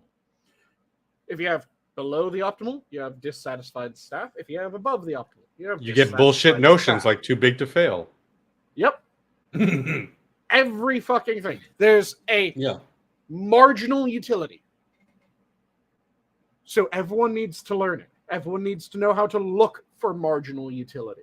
And everyone Mhm. needs to know when it's coming into play. Because one of the biggest fucking myths of our time is more prisons or higher incarceration didn't fix anything. It did up to a certain point. Yeah, yeah. When you went past that marginal utility, yeah, it had a drop off in its efficacy because you went past marginal utility of it. It's something important to fucking learn. Yeah. I mean, I think So- we gotta start with the basics, reading, writing, arithmetic, and we gotta return to the spirit of education, which is teaching people how to think, not what to think. Yep. Yes, there are some, universal truths. We teach them 2 + 2 = 4 because 2 + 2 = And- 4 all the time. Really, if we're going back to the absolute core of what education should be, Mm. it is teaching people how to learn. Yeah. You teach the people how to read, how to write, so that they can choose what they want to learn about. And then when And they teach them ingest how that to information, they have the tools to be able to process it and separate the wheat from the chaff. And the thing Media is that you also literacy, have to media teach- literacy is at its all-time low, while the Yep. exposure is super saturated. And Yep, and that the thing- becomes an immense problem. We see that playing out in real time, where people are locked into their certain avenues of information gathering, and they're completely led by the carrot. Yep, and we need to, when it comes to learning how to learn, a big part of that is learning how to study. And when it comes to learning how to study, you can't just sit someone down and go, okay, how you study is you sit down, you do X, Y, Z. No, no, no, no. The way that you teach someone how to study is you bring them just to the cusp of their ability and the slightest bit past, so that they end up struggling. Yes. You don't want them to struggle entirely because you get burnt out struggling and you just give up. Yeah. You don't want them to be bored because you get too bored and you just turn off. You need to bring them up to that point where they get enough accomplishment that they feel good when they have that victory, but they fail enough that it sucks when they fail. So they start trying to figure out how not to fail. And if you do that just at the right point, they kind of learn how to study by nature of being held there. And everyone has a different break point when it comes down to that. So, Adam, you like fighting games, right? Yeah. And you play against people that can kick your ass in fighting games as often as you can, right? I mean, it's not like I go looking for it. Well, yeah, the one person that you were kind of training with for a while that you said was normally like an 80-20 split where you would win about 20% of the time and they'd whoop your ass 80%, and you would learn how they whooped your ass. Yeah. Playing players who are significantly better at the game than you could offer some avenues of education for sure. Yeah. And it's something that everyone has a different point. So someone with an extremely high tolerance for that frustration, they'll be able to handle a Like Souls 80-20 players. split where it's lose Yeah. to win. Yeah. Or some people might even be able to handle a 90-10 split, lose to win.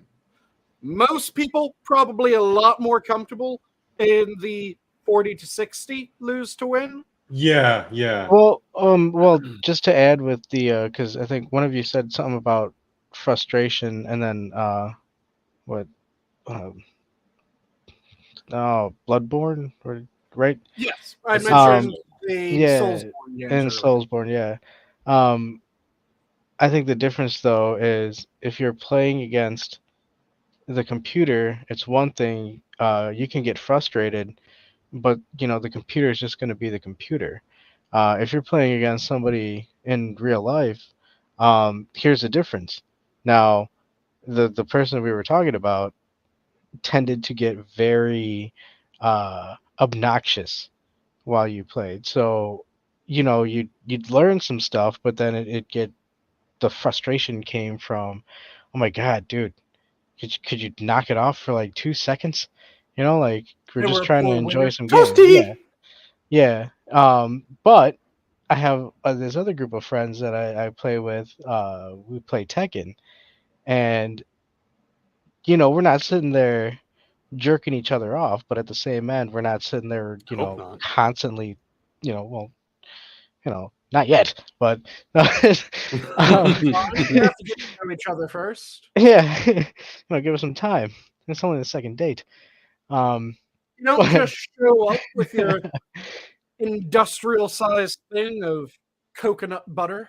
yeah, look, I'm a classy kind of gentleman, so I don't kiss on the first date, and nor do I give you a handy on the second. So, oof, damn, that was bad. But yeah, yeah.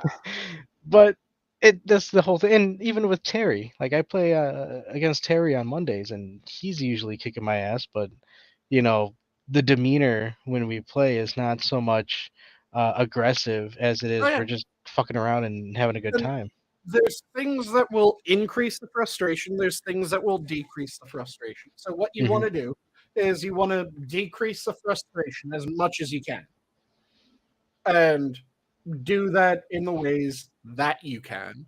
And you want to find the optimal breakpoint because, like I said, everyone has a different optimal breakpoint. There's Mhm. people that they'll look at they win 80% of the time, they lose 20% of the time, and they'll go, that's good enough. And it won't bother them when they lose that 20% of the time because they're a solid B. And they're happy with a B.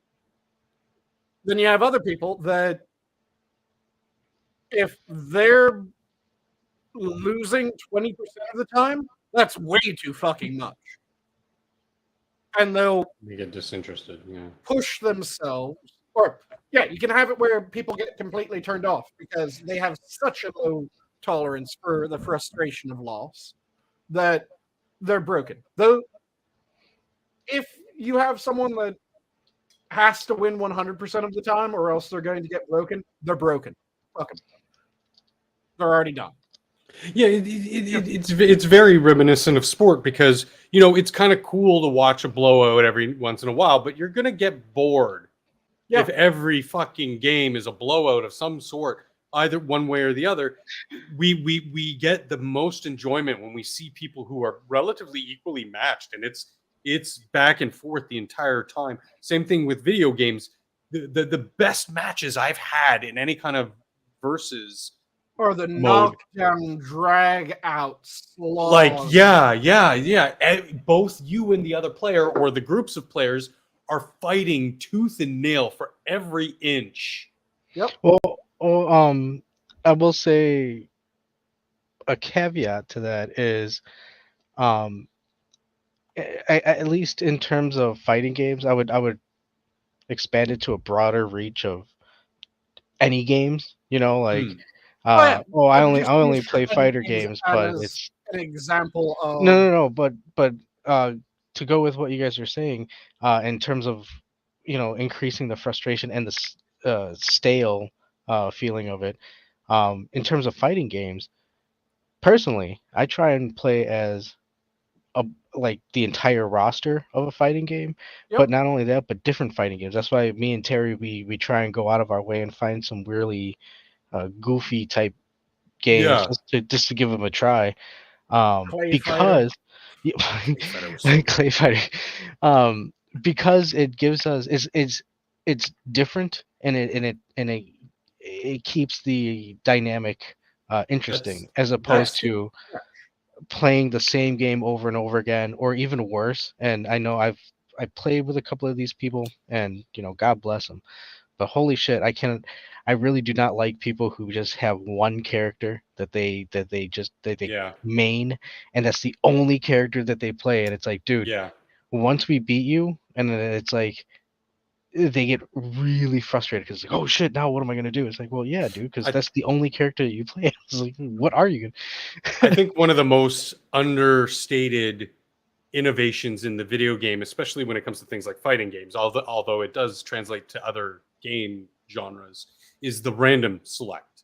So with things like Dota, you have ARAM, all random, all middle. You have Overwatch, you have random heroes. I used to play a lot of fucking Overwatch. That was my favorite game mode because it made me play and thus get better at characters that I never played, and because I sucked at them. Yeah. Obviously, if I'm going to competitive mode, I'm going to be sticking to my wheelhouse because I'm going to be pushing but the reason why I got so good at some of those characters was because in the random mode, I was forced to play this sniper or that utility character, and I got good at them. Or I did. See, I like that because there is Mhm. I have my characters that it's like, oh shit, now it's gone to the wire. I'm gonna pick Wolverine and Ryu, or I'm gonna pick Zangief. Yeah, for me it was Spider-Man and Ryu. Yeah, Spider-Man, Spider-Man and Wolverine. Yeah, Wolverine. the Good picks. but it's one of those things where it's like, okay, I know those characters a little bit more than the other ones, but I'm still gonna explore these other characters because it makes it interesting. But the oh shit, I forgot the other thing. Damn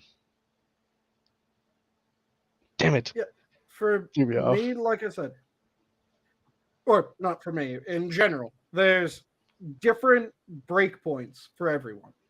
And you have people that they don't break. You could put them in a situation where they win 3% of the time. And they'll sit right back down and go again. Those are your hardcore gamers, yeah. Those are people that are very few and far between in general.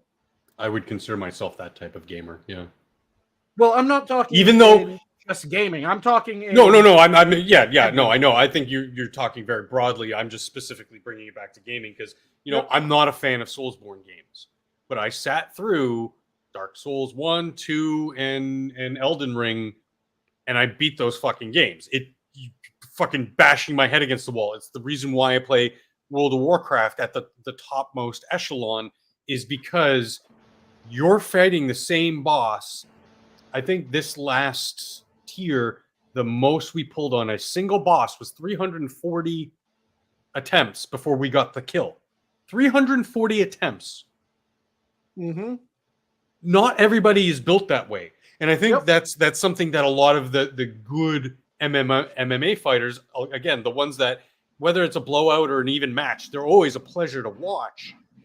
I think that's the same mentality that those guys bring to the table, that if they get knocked down, they're going to come back. They're going to keep going, keep hustling, keep fighting, and never give up. I'd say that the vast majority of people, they are, like I said, in that 40 to 60, either 40 loss, 60 win, or 60 loss, 40 win. They're going to be in that kind of middle range of, that's where they're at their optimum. A fair chunk will be either end of that.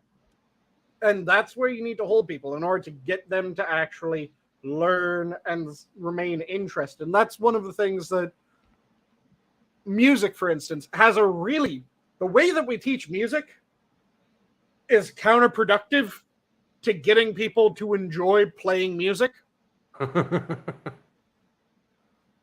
Because a shit ton of music instruction is not bringing in that element of play.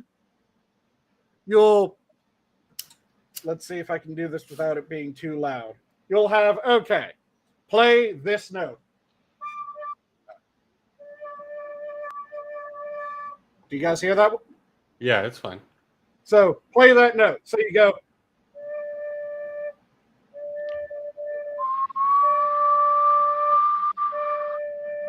And then they just tell you, okay, you played that note 50 times. Go home, practice it 25 times. Okay, next day. Play. And it's this, you learn very systematically, which means that if you're able to maintain your interest in playing music, you get really good at it. Or at least you get really clean at playing the music. Let's phrase it that way. You get really clean at playing the music. You might not necessarily be really good at it, but you do it well. Practice, repetition, practice, repetition. Yeah. Yeah. But a lot of people, they'll start trying to learn how to play an instrument because it would be cool to learn how to play an instrument when you're little, and then you're put in those courses, and a month later, Mom, I don't think I want to learn how to play the guitar anymore. Mom, I don't think I want to learn how to play drums. Dad, I don't think I want to learn how to play this, because it reaches that point where your interest has just been drained away because it doesn't have that element of play. Well, not only that, but that's also the difference between a performer and an actual musician. Like a musician will sit there and they'll want to learn the scales of a guitar as opposed to just learning how to play a song. You know, you can want to learn how to play a song. That's you know, good on you. But when you learn how this song was crafted and what compromises or composes the song, Sure. That's it's a little different, and you're learning more about the instrument. That's where you can start, But writing. I would say that same as singing you too. can combine those in such a way that you would get more people that would stick with trying to learn how to play an instrument or sing, and more people that would learn the theory of it as well, because it's kind of like science. Let's go for science, because I know science really well, and I can go into that a bit easier. It was what you were saying, though, is you have to have an interest in it. If you don't have an interest in it, you're not going to go beyond just learning the song. You're not going to go beyond just the karaoke bit. You're not going to go beyond. There's different parts of interest, though. Some people look at it very seriously. This is going to be hard work, a career for me. Some people are going to do this because I love music and I really want to do this music. So there's different levels. I think there's delineation there, some variation. There's some wiggle room, but I think what he's saying is there has to be for especially for somebody who's younger, there has to be an element of play, regardless of what the final is. What? An element of fun, an element of play, an element. Yeah. But I'm saying specifically at an earlier age to get them. Yeah, because if you see this play out with the hardcore Tiger Mom kind of tropes of the Asian student who has to practice his violin 6 hours a day or whatever, blah blah blah, and it drains all the joy out of it. It's the reason why it's a trope is because it kind of rings true for the most part. So regardless of what the end result is, Adam, there's still got to be that sort of initiation rite, so to speak, for children, that you kind of have to give them a broad palette to pick and choose from. And again, the way that I wasn't disagreeing at all. And what I was saying is that I'm just clarifying the points. You want that pretty much regardless of the age, because if someone's having fun, they're going to be more likely to stick with it, which is part of the figuring out that balance, figuring out where the challenge is just right for a person, more likely to stick with it, but also having that level of fun, that level of play, because it's one thing to be reading a textbook and have it explained that a laser is the result of excited gaseous particles shedding electrons, or actually not really even electrons, shedding photons when excited by energy. Oh, Jesus. Bless That you. is entirely accurate. That isn't something that is bullshit, and it's important to know that.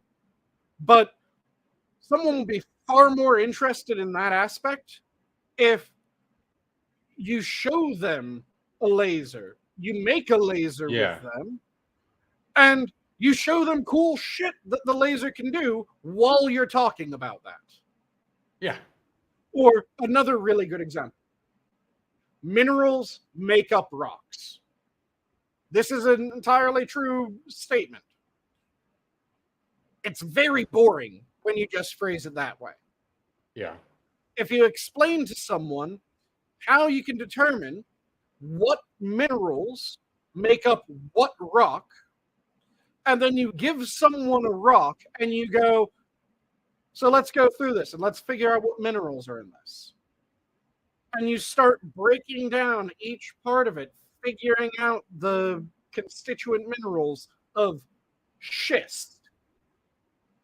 Suddenly, that person is far more likely to be interested in geology than the person that was just told minerals are the building blocks of rocks. Yeah.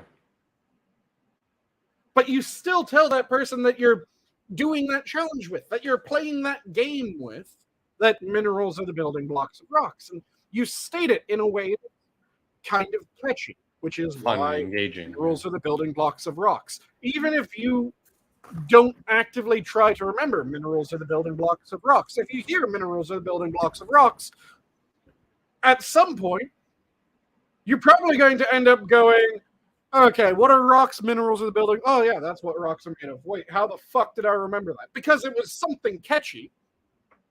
So you make it catchy, you make it fun, and you give it just enough challenge. And you're going to get people that are fascinated. And people that weren't innately fascinated by geology will be fascinated by that element, by the fun, by the bits that stuck in their mind. That will get them to come back to the topic time and time again, despite it being something that, again, geology is extraordinarily dry in general. But once you get that passion, once you get that interest, once you get that spark, suddenly, even though that it's dry, you're still going, man, it was really fucking cool learning how to figure out what's actually the constituents of this rock. That was one of the things. I volunteered at a science center for an extended period of time. And one of the things that I did at the science center was I would find the area of, it was always hands-on science centers that I went to, but find the area of the hands-on science center that had the least people there. And I would learn about that element of the science center. And then I would work on attracting as many people to that section as I possibly could. So, the reason why minerals are building blocks of rocks, and that was stuck in my head, was the geology section at one of the science centers. Fucking no one was interested in geology. Because again, this mineral, and this mineral make up this rock is really fucking dull. The moment that you gamify it, the moment that you make it something where someone can actually go through the process themselves, it becomes more interesting. When I learned how to do the Tower of Hanoi, and I would do races against people with the Tower of Hanoi, because that was one of the sections of one of the science centers that I went to, where almost no one went to the Tower of Hanoi. Do you guys know what the Tower of Hanoi is? Yes. No, but I know the Tower of Nagatomi. So the Tower of Hanoi... Yippee-ki-yay, motherfucker. Yes, Nakatomi Plaza, very important to know. But the Tower of Hanoi is a puzzle where it has a flat base, and then it has 3 poles. It's a rectangular base, one pole on one far side, one pole on the other far side, one pole smack dab in the middle. And then there's a series of decreasing size blocks that are stacked up in a pyramid, either a rounded pyramid or a squared off pyramid or an octagon, whatever shape they are. But a pyramid stacked up. The way that you play the game is you want to move all of the pieces from one tower to the far tower without ever placing a larger piece on a smaller piece, and with the fewest number of moves possible, and as quickly as you can. Those were the terms of the game. So there was a pattern that if it was a odd number of pieces, you would always want the topmost element of the tower to go onto the spike that you wanted your tower to end up on. If it was an even number of pieces, you always wanted it to go on the spike that you didn't want your pieces to go onto. So 3 spaces, you're starting on the left, you want to move to the right.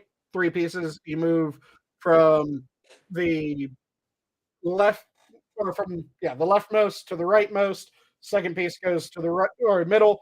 First piece goes on top of the second. Third piece goes.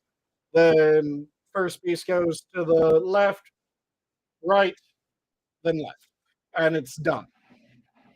4 pieces. First piece goes to the middle. Everything flows the same way. You learn how to do that.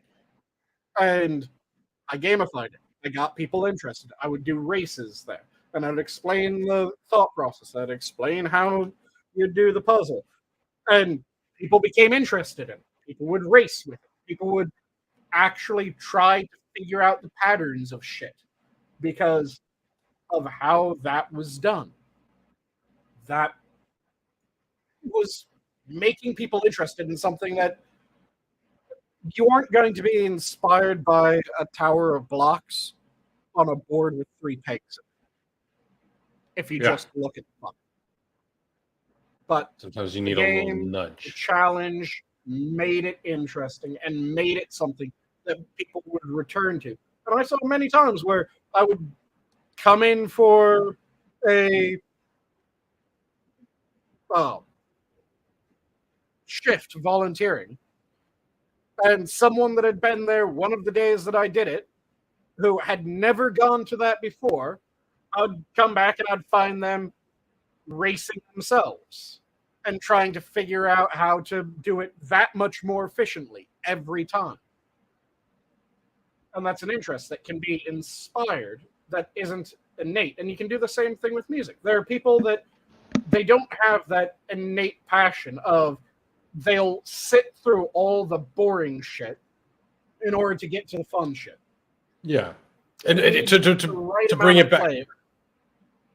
Yeah, to bring it back around to education, when we're talking kids here, that is one of the grand purposes of beyond the basic fundamentals of teaching, reading, writing, arithmetic kind of things, is you then expose them to these different ideas to sort of help them come to a conclusion of what they want to be passionate about.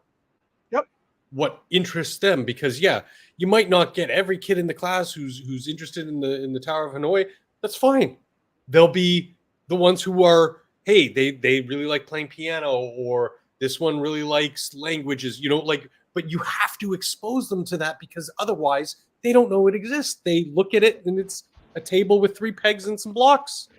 Hey, and even at the lower end, I guess, you would have some of these students growing up and being able to reference this game or this tower and utilize it, hopefully, in their life later. Maybe not directly by, with the tower itself, but but the pattern recognition that they have it's to a logic develop puzzle. in order Yeah. to get the most efficient move would be something that they would be able to reference back when they're trying to figure out how something worked. They built up a little bit more tolerance for frustration, because every time that you get frustrated by something, you become more tolerant of future frustration if it's done correctly. So they became a little bit more tolerant, so they're able to get past the initial, oh, fuck this, of when something went wrong, and they start looking for the pattern, and they are able to find the pattern, which allows them to find the solution, which allows them to actually do what they're trying to do. And like I said, when I was volunteering at the Science Centers, I'd just go from area to area, and one of the main things that required was learning the areas, not just being able to read a placard about the areas, because the placard would be written very dryly and it wouldn't actually get anyone interested in fucking anything. You had to learn the actual area, learn what it was about, learn why it was being done this way, and figure out how to twist it just enough that people would be excited. Mm-hmm. And that's a big problem that we have with teachers right now. Teachers don't really know the topics that they're teaching. They're number of exposing them to time- the wrong topics. Say again? And I said they're exposing them to the wrong topics. Yeah. That is an entirely Yeah. different matter. That's where- why I kind of muttered it instead of saying it outright. But Yeah, where they're teaching shit that they don't really have any place teaching that Understanding. shit. But yeah. even when they're on a topic that they're supposed to be teaching, when your math teacher doesn't understand math, Yeah. they can't fucking teach. They're not fit to purpose. No, not at all. Yeah. And Not at all. they need to know several levels above the subject level that they're currently teaching. Because you're going to have students that need a bit more of a challenge. So you want to be able to reach a little bit higher. Give them that challenge to keep them in that perfect realm of just enough frustration. You Yeah. have students that will ask a question that is related to it, but is beyond where others are. And you don't want to just go, well, now's not the time for that question. You want to be able to handle that question. So you need to understand the subject. This is a big problem with math, with science, those two subjects especially. You end up with it a little bit of the time in literature, but literature is probably the rarest one. And you end up with it in history. Which is why a lot of people, when they're talking about subjects that they couldn't fucking stand, they'll talk about math, science, history, because their teacher didn't know what the fuck they were talking about. Their teacher didn't have any interest in it. So, of course, their students don't know what they're talking about, and their students don't know or don't have any passion in it. Yeah. Part of passion's innate, part of passion's learned. Can I ask you a question, Sanguine? Go for it. No. Because I fancy you history buff. Yeah. Correct? Okay. Yeah. I love What sparked your interest in history? What sparked my interest in history was the stories that I was told as bedtime stories. Mm-hmm. So most people, they would get kind of standard bedtime stories. Mother Goose, shit like that is fairly bog standard bedtime story for people, right? Mhm. Yeah, I would say so. Pretty So- normified. I read one of my old bedtime stories on stream once when people were a bit late showing up. And I read off the myth of I blame Docker. Theseus and the Minotaur. and I went through the entire thing. That was one of my bedtime stories. Yeah. I learned about No, same. Gilgamesh and Enkidu as one Yep. of my bedtime stories. I was told about the Battle of Thermopylae as one of my bedtime stories. I was told about the double encirclement that Caesar did against Vercingetorix during the Second Gaulish Conquest as one of my bedtime stories. That's good. That's good. And I was told Um, about them in a way that was fascinating. And then, of course, I had games like Where in Time is Carmen Sandiego. Mhm.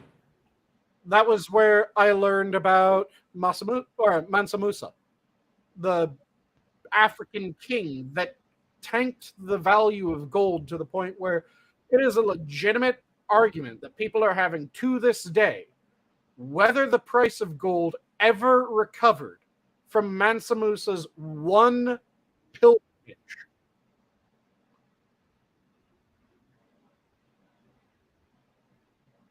Think of how fucking ridiculous that is. Someone tanks the price of gold centuries ago, and we're Mhm. still looking at it like, okay, so did it actually ever recover? Or are we still dealing with the artificial, or not an artificial, but a lowered price of gold due to this one African king? man, it's another one. That's History's fucking mysteries. yeah. Yeah.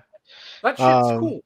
That's how but you Yeah, get I interested in history. your interest came from early his on from environment. stories that you got. Yeah. Yeah. What about Yeah. you, Doctor? Are you history I guy? got a lot of the same, a lot of the Roman Greco stories, but my mom was also really into Egyptology and ancient Egypt, so I got a lot of Yeah. exposure to that. I wouldn't say Oh, I'm a did huge you learn history about buff, but I the? mean I like I'm You more of an like entertainment person, but that translates over that I like period pieces a lot. You know, I Did well, I you like mean, learn watching about? movies about a lot of Jason and the early Argonauts and yeah, like a lot of early film was yeah, based off yeah. of It's like I was saying, like it's the exposure of these good things, these avenues of education, history, geography, minerals, whatever it is, it has to come from somewhere. Excuse me. And I believe that that's one realm that if parents cannot play a more active role or a substantial role to their kids, and I think that that's one sort of leg up that our school system could and probably should deal with and give some of these. Obviously, we're all in accordance that there's just some things you don't need to. The schools do not need to be teaching kids. well, hold on. I think we're at a disadvantage when we're looking at the current generation. Because I Yeah, it think is kind of a the common denominator between the three of us, because personally myself uh was interested in Egypt, mm, mainly because of learning about Joseph. But I was the in religious Technicolor school. Dreamcoat. Yeah, we'll talk about that a different time. Uh, but No, uh, I don't know. It's an honest question. I don't which what Joseph. no, yeah, Joseph and the Technicolor Dreamcoat. Oh, I was making a joke. I have no. Yeah, okay. Yeah, that's why I said we'll talk. It's I was in Joseph when I was in like third grade and fifth Huh. grade. I was on stage with Donny Osmond in the Chicago Theater. Oh, very Um, nice. Hmm. yeah, um, but yeah, no, because of that, plus my religious upbringing, going to Bible school every Wednesday, just the historical nature kind of got me interested in that stuff. The Mhm. Joseph stuff was just kind of like, whoa, this is weird. They had Elvis back then, but um, but it was that peaked it. I think, but it was my mom that pushed it. My mom and dad that really pushed it. So it Right. was yeah, I think our parents had an influence on it. I don't think a lot of these kids nowadays have parents that are even interested in it themselves. So I mean, they're at a disconnect. So their children are even more at a disconnect of any sort of interest in any of this stuff. I mean, we Mhm. were just talking about history, but you could talk about somebody with math and numbers, and some kid who grew up has his own kid who didn't have any interest in math or numbers, and they're like, what the fuck, I'm not going to teach my kid this shit. Well, you got to think very early human. This is how our surnames, our family names came to be. Hmm. Smith were Smiths, you know, Hunter, like And the that actually surnames have isn't obviously evolved over the decades, but that the actually centuries. isn't very early human. Do you know when surnames really came into prominence? Rather, Well, I mean, not specifically surnames, but also like how do you? I'm failing for the words. Like titles or community roles. well, yes, but I'm saying that Oh, surnames were a thing for the probably nobility, 1000 hence BC. surname, and that was when we ended up. Well, that was where a lot of surnames come from. They are noble names, but then we have a lot of workman names, and we have a lot of regional names and sons and that like. Yeah. There's a specific Son time period of. that most of those names date to, and it's the Black Death. Oh. Because when you're in a town that has had 250 people in it, and everyone that lives in that town was born in that town, you don't really need to know which John you're talking about because everyone already knows what John you're talking about. But after the Black Death, the peasantry became less tied to the land and started being able to move around. Hmm. So, which John are you talking about? Are you talking about John Milford, who came here from Milford, or are you talking about John Thompson? Because Tom was born here, John was born here as well. So you're talking about Tom Johnson, or John Milford? Or are you talking about John Miller? Because Miller just came to town and he's John too. So it became this way of designating which person you're talking about in an area where there were a lot of people actually changing locations for the first time in history. Mm-hmm. Yeah. Okay. It's one of those interesting footnotes of history that most people don't know. That I always love being able to go, hey, But weird fact. so okay, no, I didn't know. But to my point, the reason why those things kind of developed the way that they did over time was the farmer's son would be a farmer, the tailor's son would be a tailor, the banker's son would be a banker. Generally, obviously, there's plenty of outliers, but that's because, again, going back to the exposure of things, that's just what they knew, Adam. And so, with modern education capabilities and the internet, people can have so much freedom to not only find out what they want, but what am I trying to say here? Like they have such a They can broad find their exposure.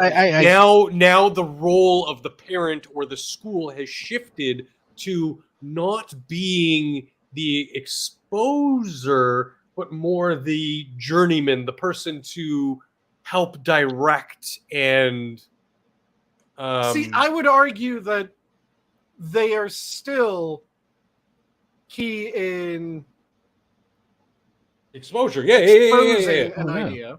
Well, no, But yeah. that it has always been that the role of the parents, of elders, of older siblings, teachers, anyone with any sort of authority was to kind of guide, but more so just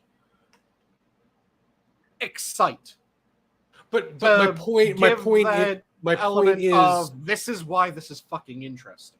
My point is, it's more about literacy than it is about the exposure.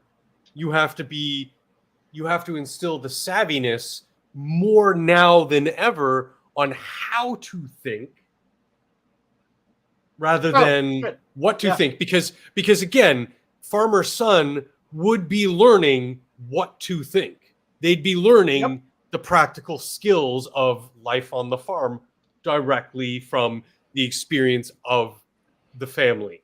So, and most specifically the father, obviously, because it's literally handed down stuff. And so I think, like we were talking about with school, like I think that's sort of an evolved purpose that we need to. Obviously, things have taken advantage of that, but we need to return to that, because if we lose that, I think, like we were talking with the too much of a good thing, Sanguine, all this information, it's going to start making kids' heads explode. Because they have, we see it kind of panning out now. They don't have the tools, the necessary imparted wisdom to effectively navigate these spaces, because some bad operators have infiltrated the ways that we would normally or idealistically impart these abilities and this wisdom on. Yeah. And we need to make that return to that, because you can teach kids reading, writing, arithmetic as much as you want, but you still need them to learn how to utilize those skills, the practical skills, on the soft skills. Well, I mean, you both brought it up earlier with the interest and making it fun. You got to draw them in and spark that interest, and then hopefully that'll grow into something productive.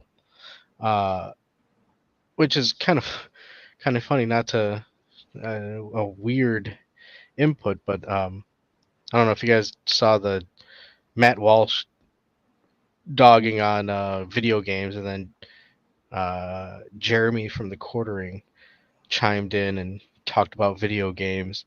Matt Walsh essentially saying, Matt Walsh, the video games are for children, grown adults shouldn't be playing, whatever.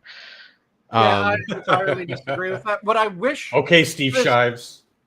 There's an entire genre of games that I wish would make a major comeback, and I wish that they'd make a major comeback to include... Like wrestling games? Adult versions of them. No, edutainment. Edutainment. Yes! Well, okay, so this is what I'm talking about. Like, this is where you have the opportunity to invoke a spark in people to learn. And I'll say one of the bigger things that sparked my interest in history is PC games. So I mean, like you were saying, Sanguine, you were playing but for me it was I would say things like even like Rome Total War. You know, it's just one of those things where it helps. Not only that, but I think History Channel used Rome Total War for some of their battle reenactments. So. They absolutely. In fact, that was how Rome Total War got its start, if I remember correctly. Yeah. Creative Assembly was hired by the I'm almost positive I'm remembering this correctly. Creative Assembly was hired by the History Channel for several of its things, and they started making these battle recreations with their software. Mm-hmm. And they went, holy shit, this is really cool. Do you know what would be really fucking cool? What if we made it so that you could actually control this shit? And that was the idea that started. Well, in all fairness, the team Rome was like the third title. They had Shogun and Medieval prior to Rome. Rome was the first 3D modeled one, because Shogun and Medieval were 2D sprites. But no, that 100% is something we should put out more even like with Carmen Sandiego, the fucking TV show. Bring that out, the game show where the kids actually had to learn shit to be able to participate in the game. Yeah, More of that. that's like I said, I miss the edutainment games. Did you guys have the Jumpstart games when you were growing up? Was that like Math Blaster and So Math Blaster, that was Number a Muncher? related game, but Math Blaster, another fantastic game that was definitely edutainment, and it was glorious. I fucking loved Math Blaster. But the games that I'm talking about are like the first grade jump start, second grade jump start, third grade, fourth grade, fifth grade, sixth grade, and then it just fucking stopped after sixth grade, I think was the highest that the jump start games went to. okay. But Yeah, I think what I it remember was it would teach you all of the important info that you should learn and then some for a school year, but it would teach you in the form of a game where you would be solving a mystery or saving this person or that person. And it was fascinating. It was fun. It made you want to figure out the puzzles, which were all just learning how to do the shit that you were going to have to learn how to do in that school year. But it was designed to be something that, yeah, you would give children this and they would play it during summer. And it was fun enough that I would often be playing my edutainment game.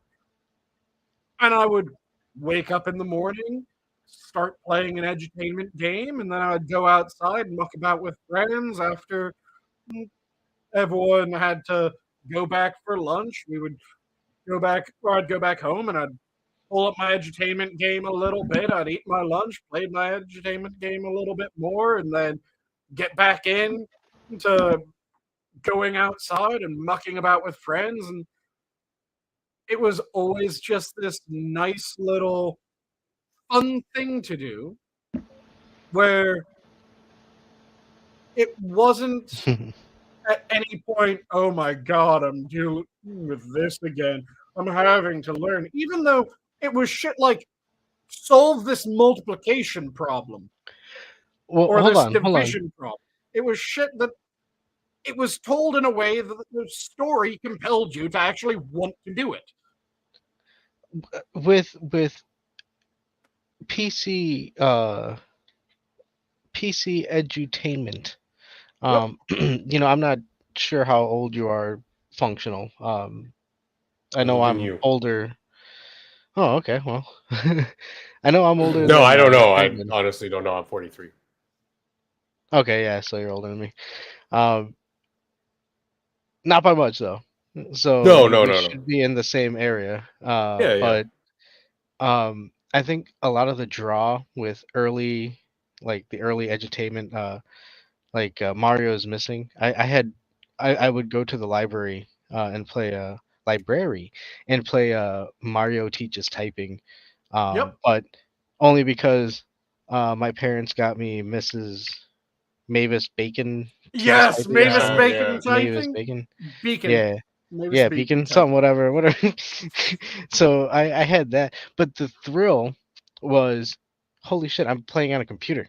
Like it was like, oh my God, I'm fucking. Yeah, it was kind of a novelty.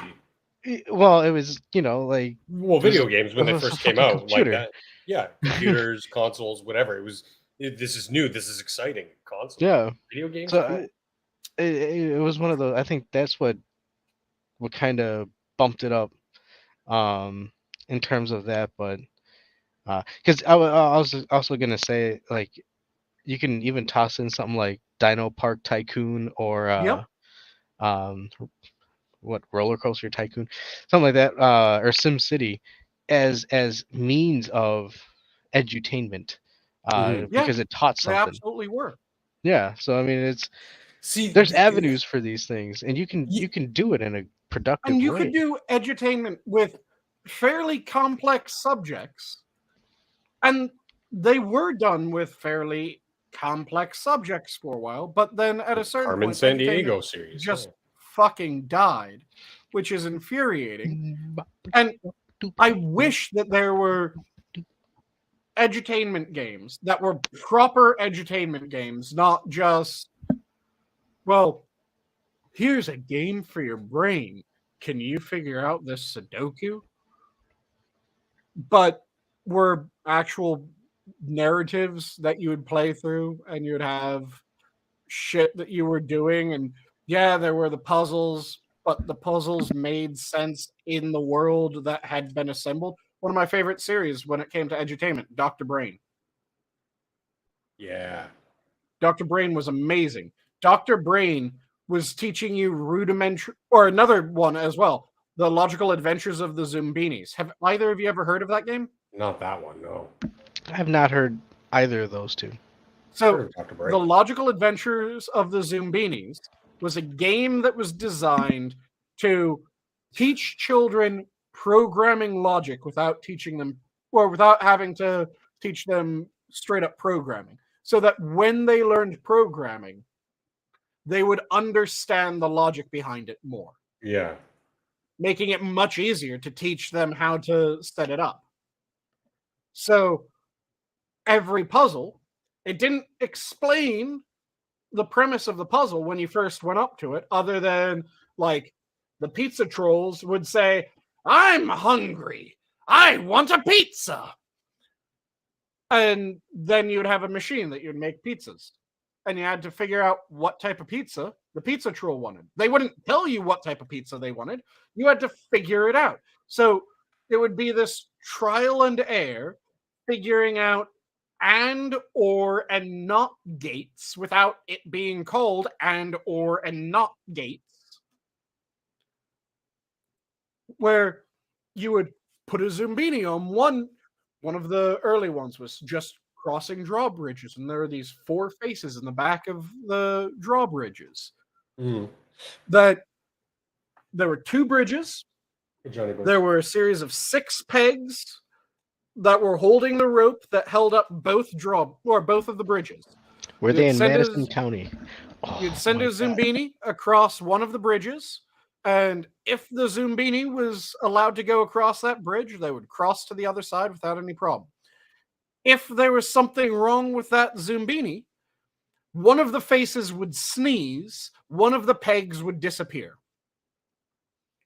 And when all the pegs were ripped out, that was it. You failed the run of getting the Zumbinis to escape at that puzzle. And it would never tell you what the rule was. You would have to try out different Zumbinis. And you might find out that, oh, all the pogo-footed Zombinis can go across the top bridges. None of the pogo-footed Zombinis can go across the bottom bridge. And every other Zombini goes across the bottom, all the pogo foot go across the top. That would be one of the simple puzzles.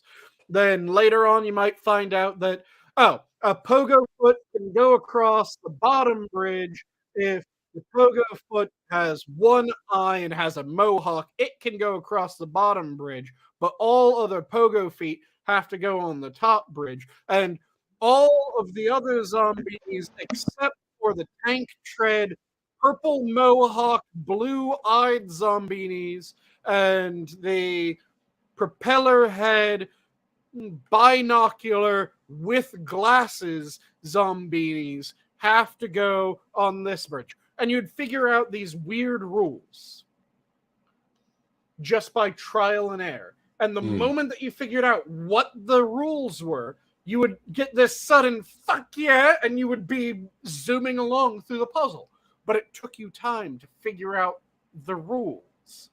And that was what made it fun. That was what made it interesting. And there was the story of the Zumbinis escaping from their oppression, because the Zumbinis once had their land of their own, which was a happy place until I can't remember the name of the Zumbini villains. It was like the Purple the Purple Nasties were the Yellow Submarine villains. It was...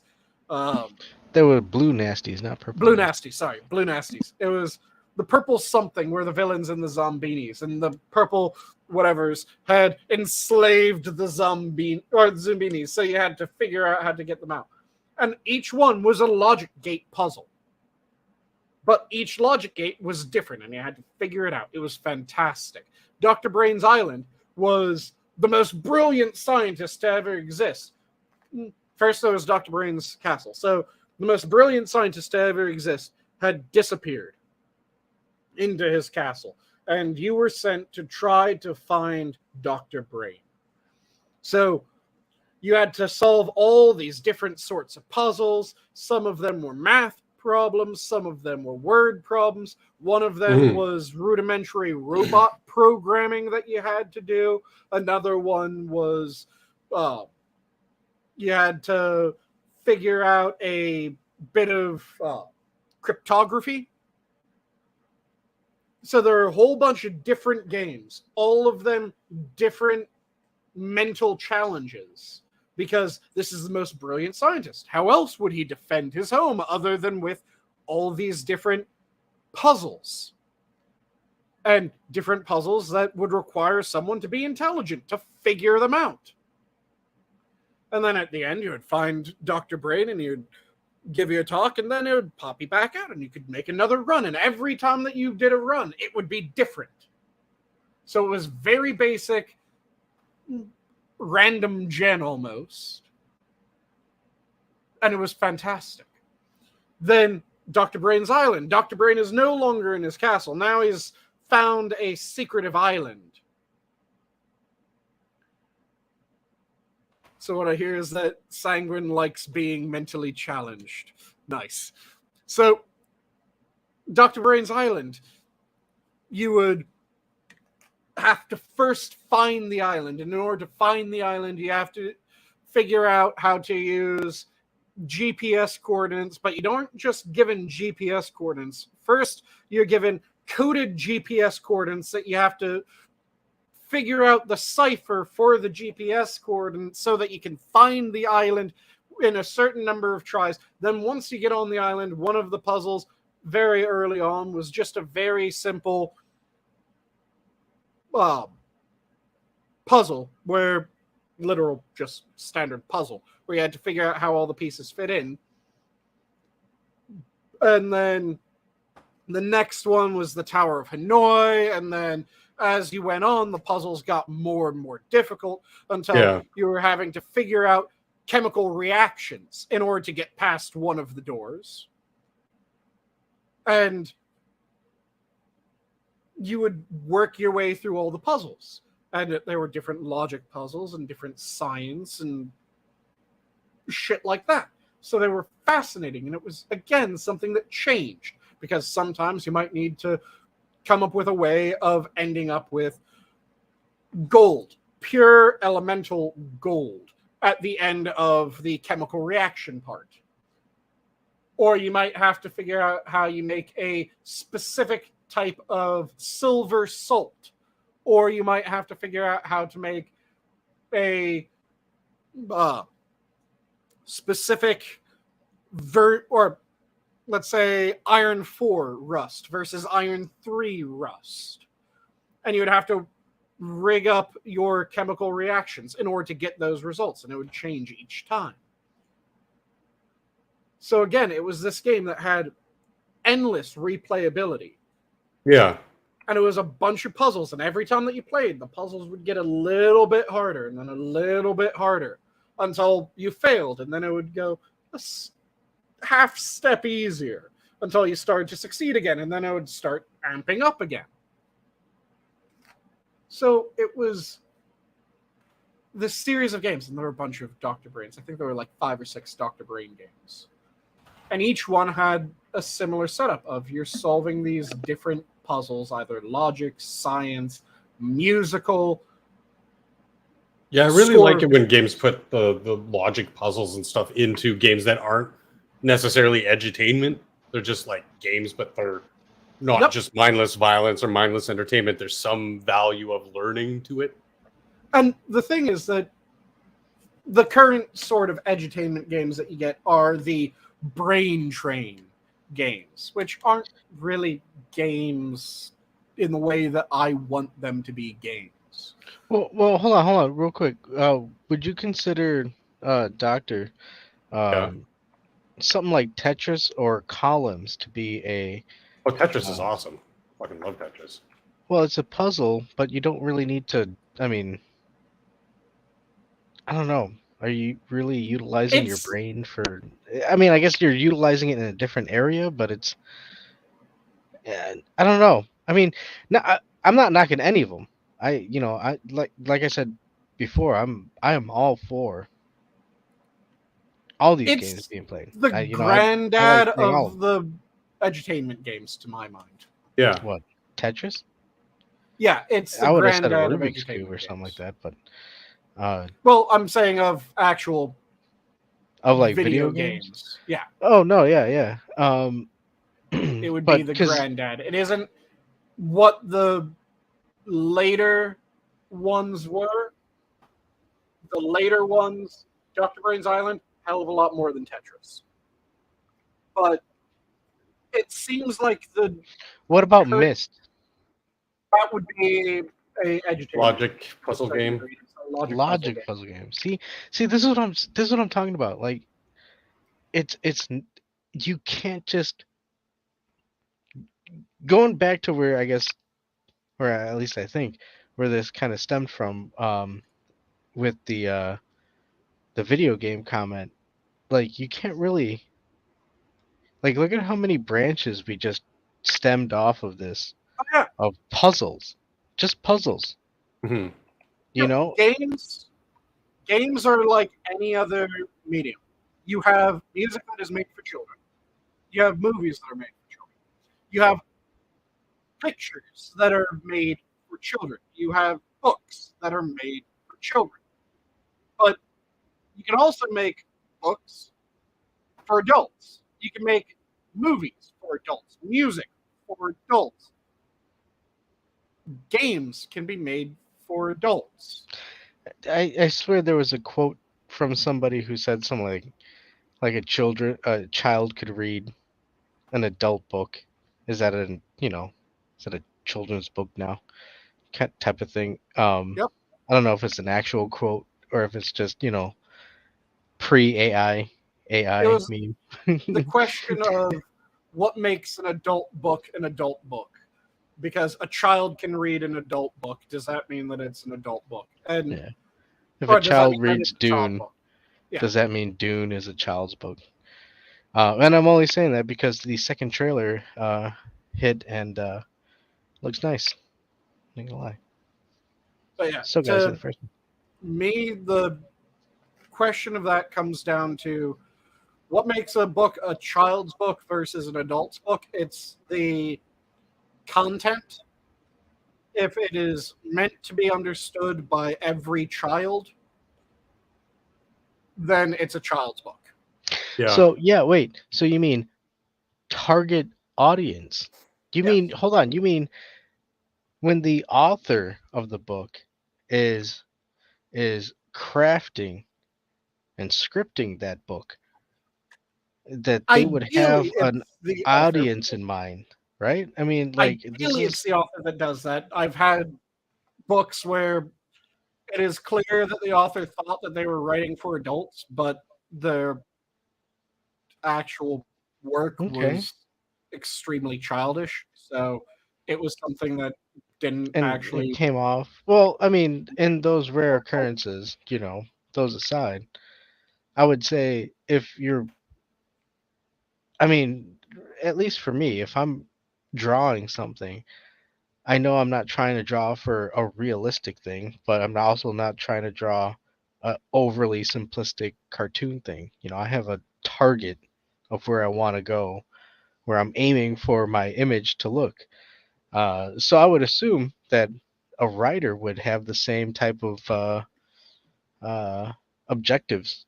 That is weird verbiage, Adam. And to Um, me, video games have the same place as fantasy. Yeah. Yes.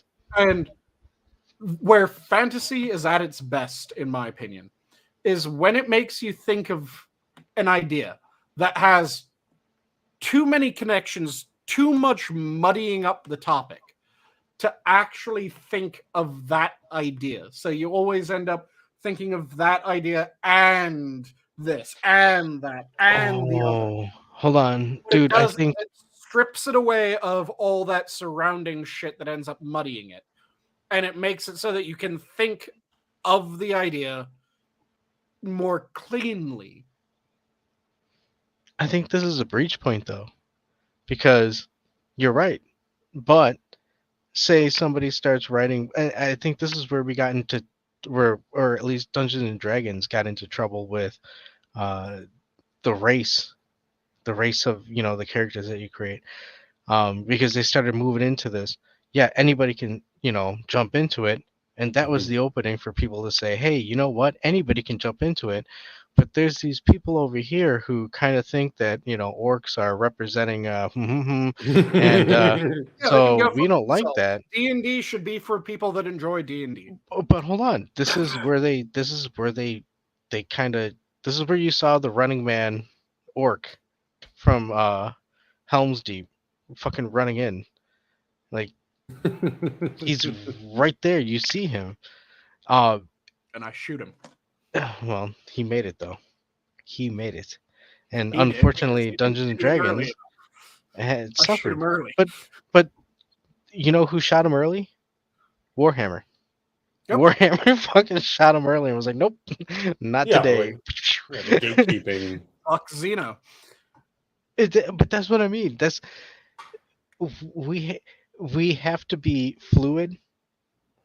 Oh my god, it is. We have to be like water. We have to be able to be fluid, but at the same end, when we have to be solid, bam, we have to be solid. To tie it all back to where we started when we were talking about media. Not everything is for everyone. Yeah. Everyone should be able to see if it's for them. They shouldn't be banned from experiencing it, but it is not for everyone. Yeah. Tolkien's work is for the people that enjoy Tolkien's work. Warhammer is for people that enjoy Warhammer.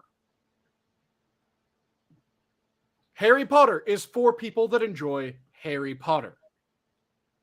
If someone that enjoys Warhammer says Harry Potter isn't violent enough for me, the proper response is, well, fuck you, it isn't supposed to be. If someone who is a big fan of Care Bears says, can't we just hug the Xenos in 40K rather than kill them, the proper response is, fuck you, this isn't Care Bears. Proper response is click, click, boom. Yeah, the proper response, like I said, is fuck you. Yeah, this yeah, isn't that. If you want that, that's already there. You should be allowed to consume that. You should be allowed to watch Care Bears if you really like Care Bears. No one should be able to stop you. No one should be able to stop you from playing 40K if you really enjoy 40K. Now, when you try to go to someone else and say, I don't like this, change it, they should be perfectly within their power to go, no, this isn't for you then. And that shouldn't be a, oh, how dare you remove me from this space? I should be allowed here. No, you have no right to make them change what they want. This is their thing. This is what they're doing. Go fuck yourself. Yeah.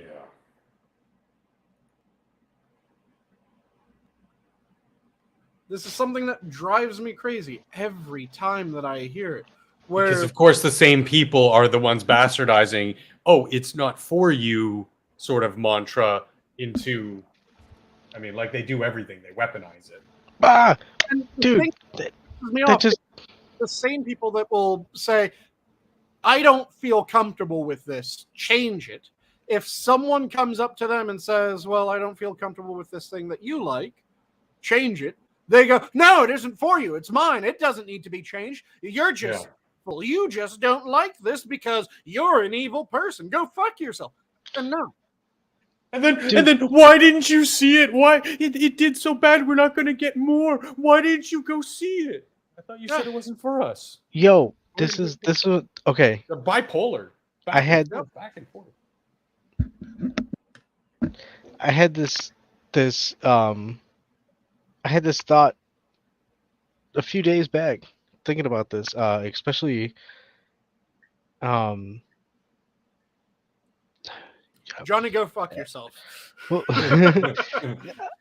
yeah, what?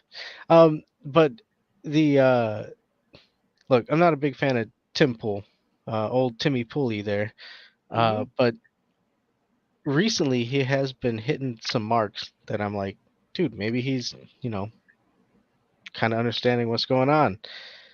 The recent video he had with some guy from a Surfs, I don't know what the thing is. That's communist bullshit. Lance, Dude, yeah, this guy from was Surfs is fucking so fucking retarded. wow. He's This so guy was fucking retarded. dumb as shit. He's Dude, not only dumb as shit, but he is one of the most intellectually dishonest Oh, yeah. individuals Yeah. he in no existence. he like I said, he falls You into can see the error 404 on his face with some of the topics they were discussing. well, no, yeah, that's why I was like it That's he not falls good. into what I've seen a growing number of these people of it's either they are malicious or they are useful idiots. They are Malicious or too dumb to breathe. they are really dumb that they don't understand what in the fuck they're talking about, or they really are pushing this shit. Yep. And this is where we're at. And I think Tim is kind of seeing this as it's progressing. Better late than never. But no, it just kind of it got me thinking like, damn, dude, we're sitting here screaming at it, as the fire has already engulfed us. It's funny to see all these people starting to say, "Oh shit," look at all this bullfuckery that's been going on. About fucking time you realized it. Welcome to the party. Yeah. Here's a bucket. Join the brigade. Most of the things he's been pretty clear on, but the reason why people kind of say, "Oh, he's milquetoast fence sitter," it's because he was like, "Well, I don't know," so shrug my shoulders. But then, as he learned something or more in depth about something, and was able to discern the facts for himself, he then formed an informed opinion. And I think that's great. I think that there's not enough of that. I think that there's too much of that cognitive dissonance going out there with the talking head sphere.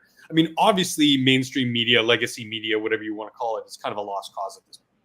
They're going the way of the dinosaur. They're going the way of the landline. They're fading into obscurity. Good riddance. Now, if we could only start elevating more the proper voices online and not have this bullshit censorship, then we'll be in a good spot. Because more people will be able to see the bullshit. They'll be able to make more well-informed opinions and not just whatever they're force-fed by TYT, Pac-Man, Surfs, whatever other bullshit you want to. Because again, I'm not a pure pessimist. I see the writing on the wall, but I'm not bullshit and darkness. I see the writing on the wall, but I'm not a full-blown pessimist. I'm still optimistic because even something like Matt Gaetz and AOC coming together to co-author a bill about making it illegal for members of Congress and their staffers to trade stock because of Nancy Pelosi.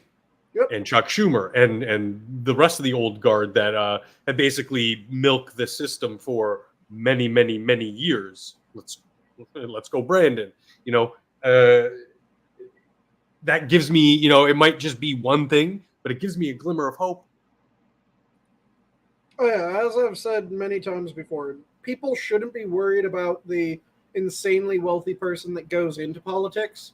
They should be worried about the poor person who went into politics and is now obscenely wealthy. because it's funny how that works and how people took so long to sort of. Someone going into politics when already wealthy and oh no, they're wealthy. Yeah, that they started that way. What the fuck is the problem with that? They started wealthy. That isn't something to be worried about. But again, the person who goes in, they never had a job that they worked in their life that was an honest paying job. They then became some sort of government employee, and now they had to change their catchphrase from the millionaires and the billionaires to the billionaires. That's someone that you worry about. Mm-hmm. Yeah. It's civil service. It's not a trough for you to just fucking fatten yourself up with. It's civil service. Yep. It's supposed to be serving your community, your country, whatever. Yep. But it is... Yeah, exactly, Assassin. Joe is like the biggest perpetrator. Yeah, it is. Oh, yeah. We are 3 hours into the show. Holy shit. Yeah. It's all your fault, Adam.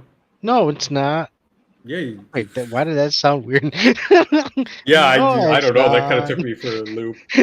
It sounded like you were trying to be coy, like you were giving him a wink at the same time. I'm not okay. No winks given.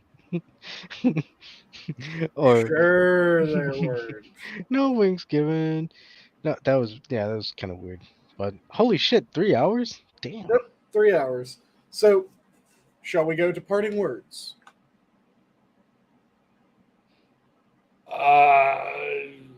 No, I say we go You an extra rebel hour. against the idea? From Yeah. 30 feet away, she looked like a lot of class. From 10 feet away, she looked like something made up to be seen from 30 feet away. Nice. It's what's his name? Raymond Chandler. Very nice.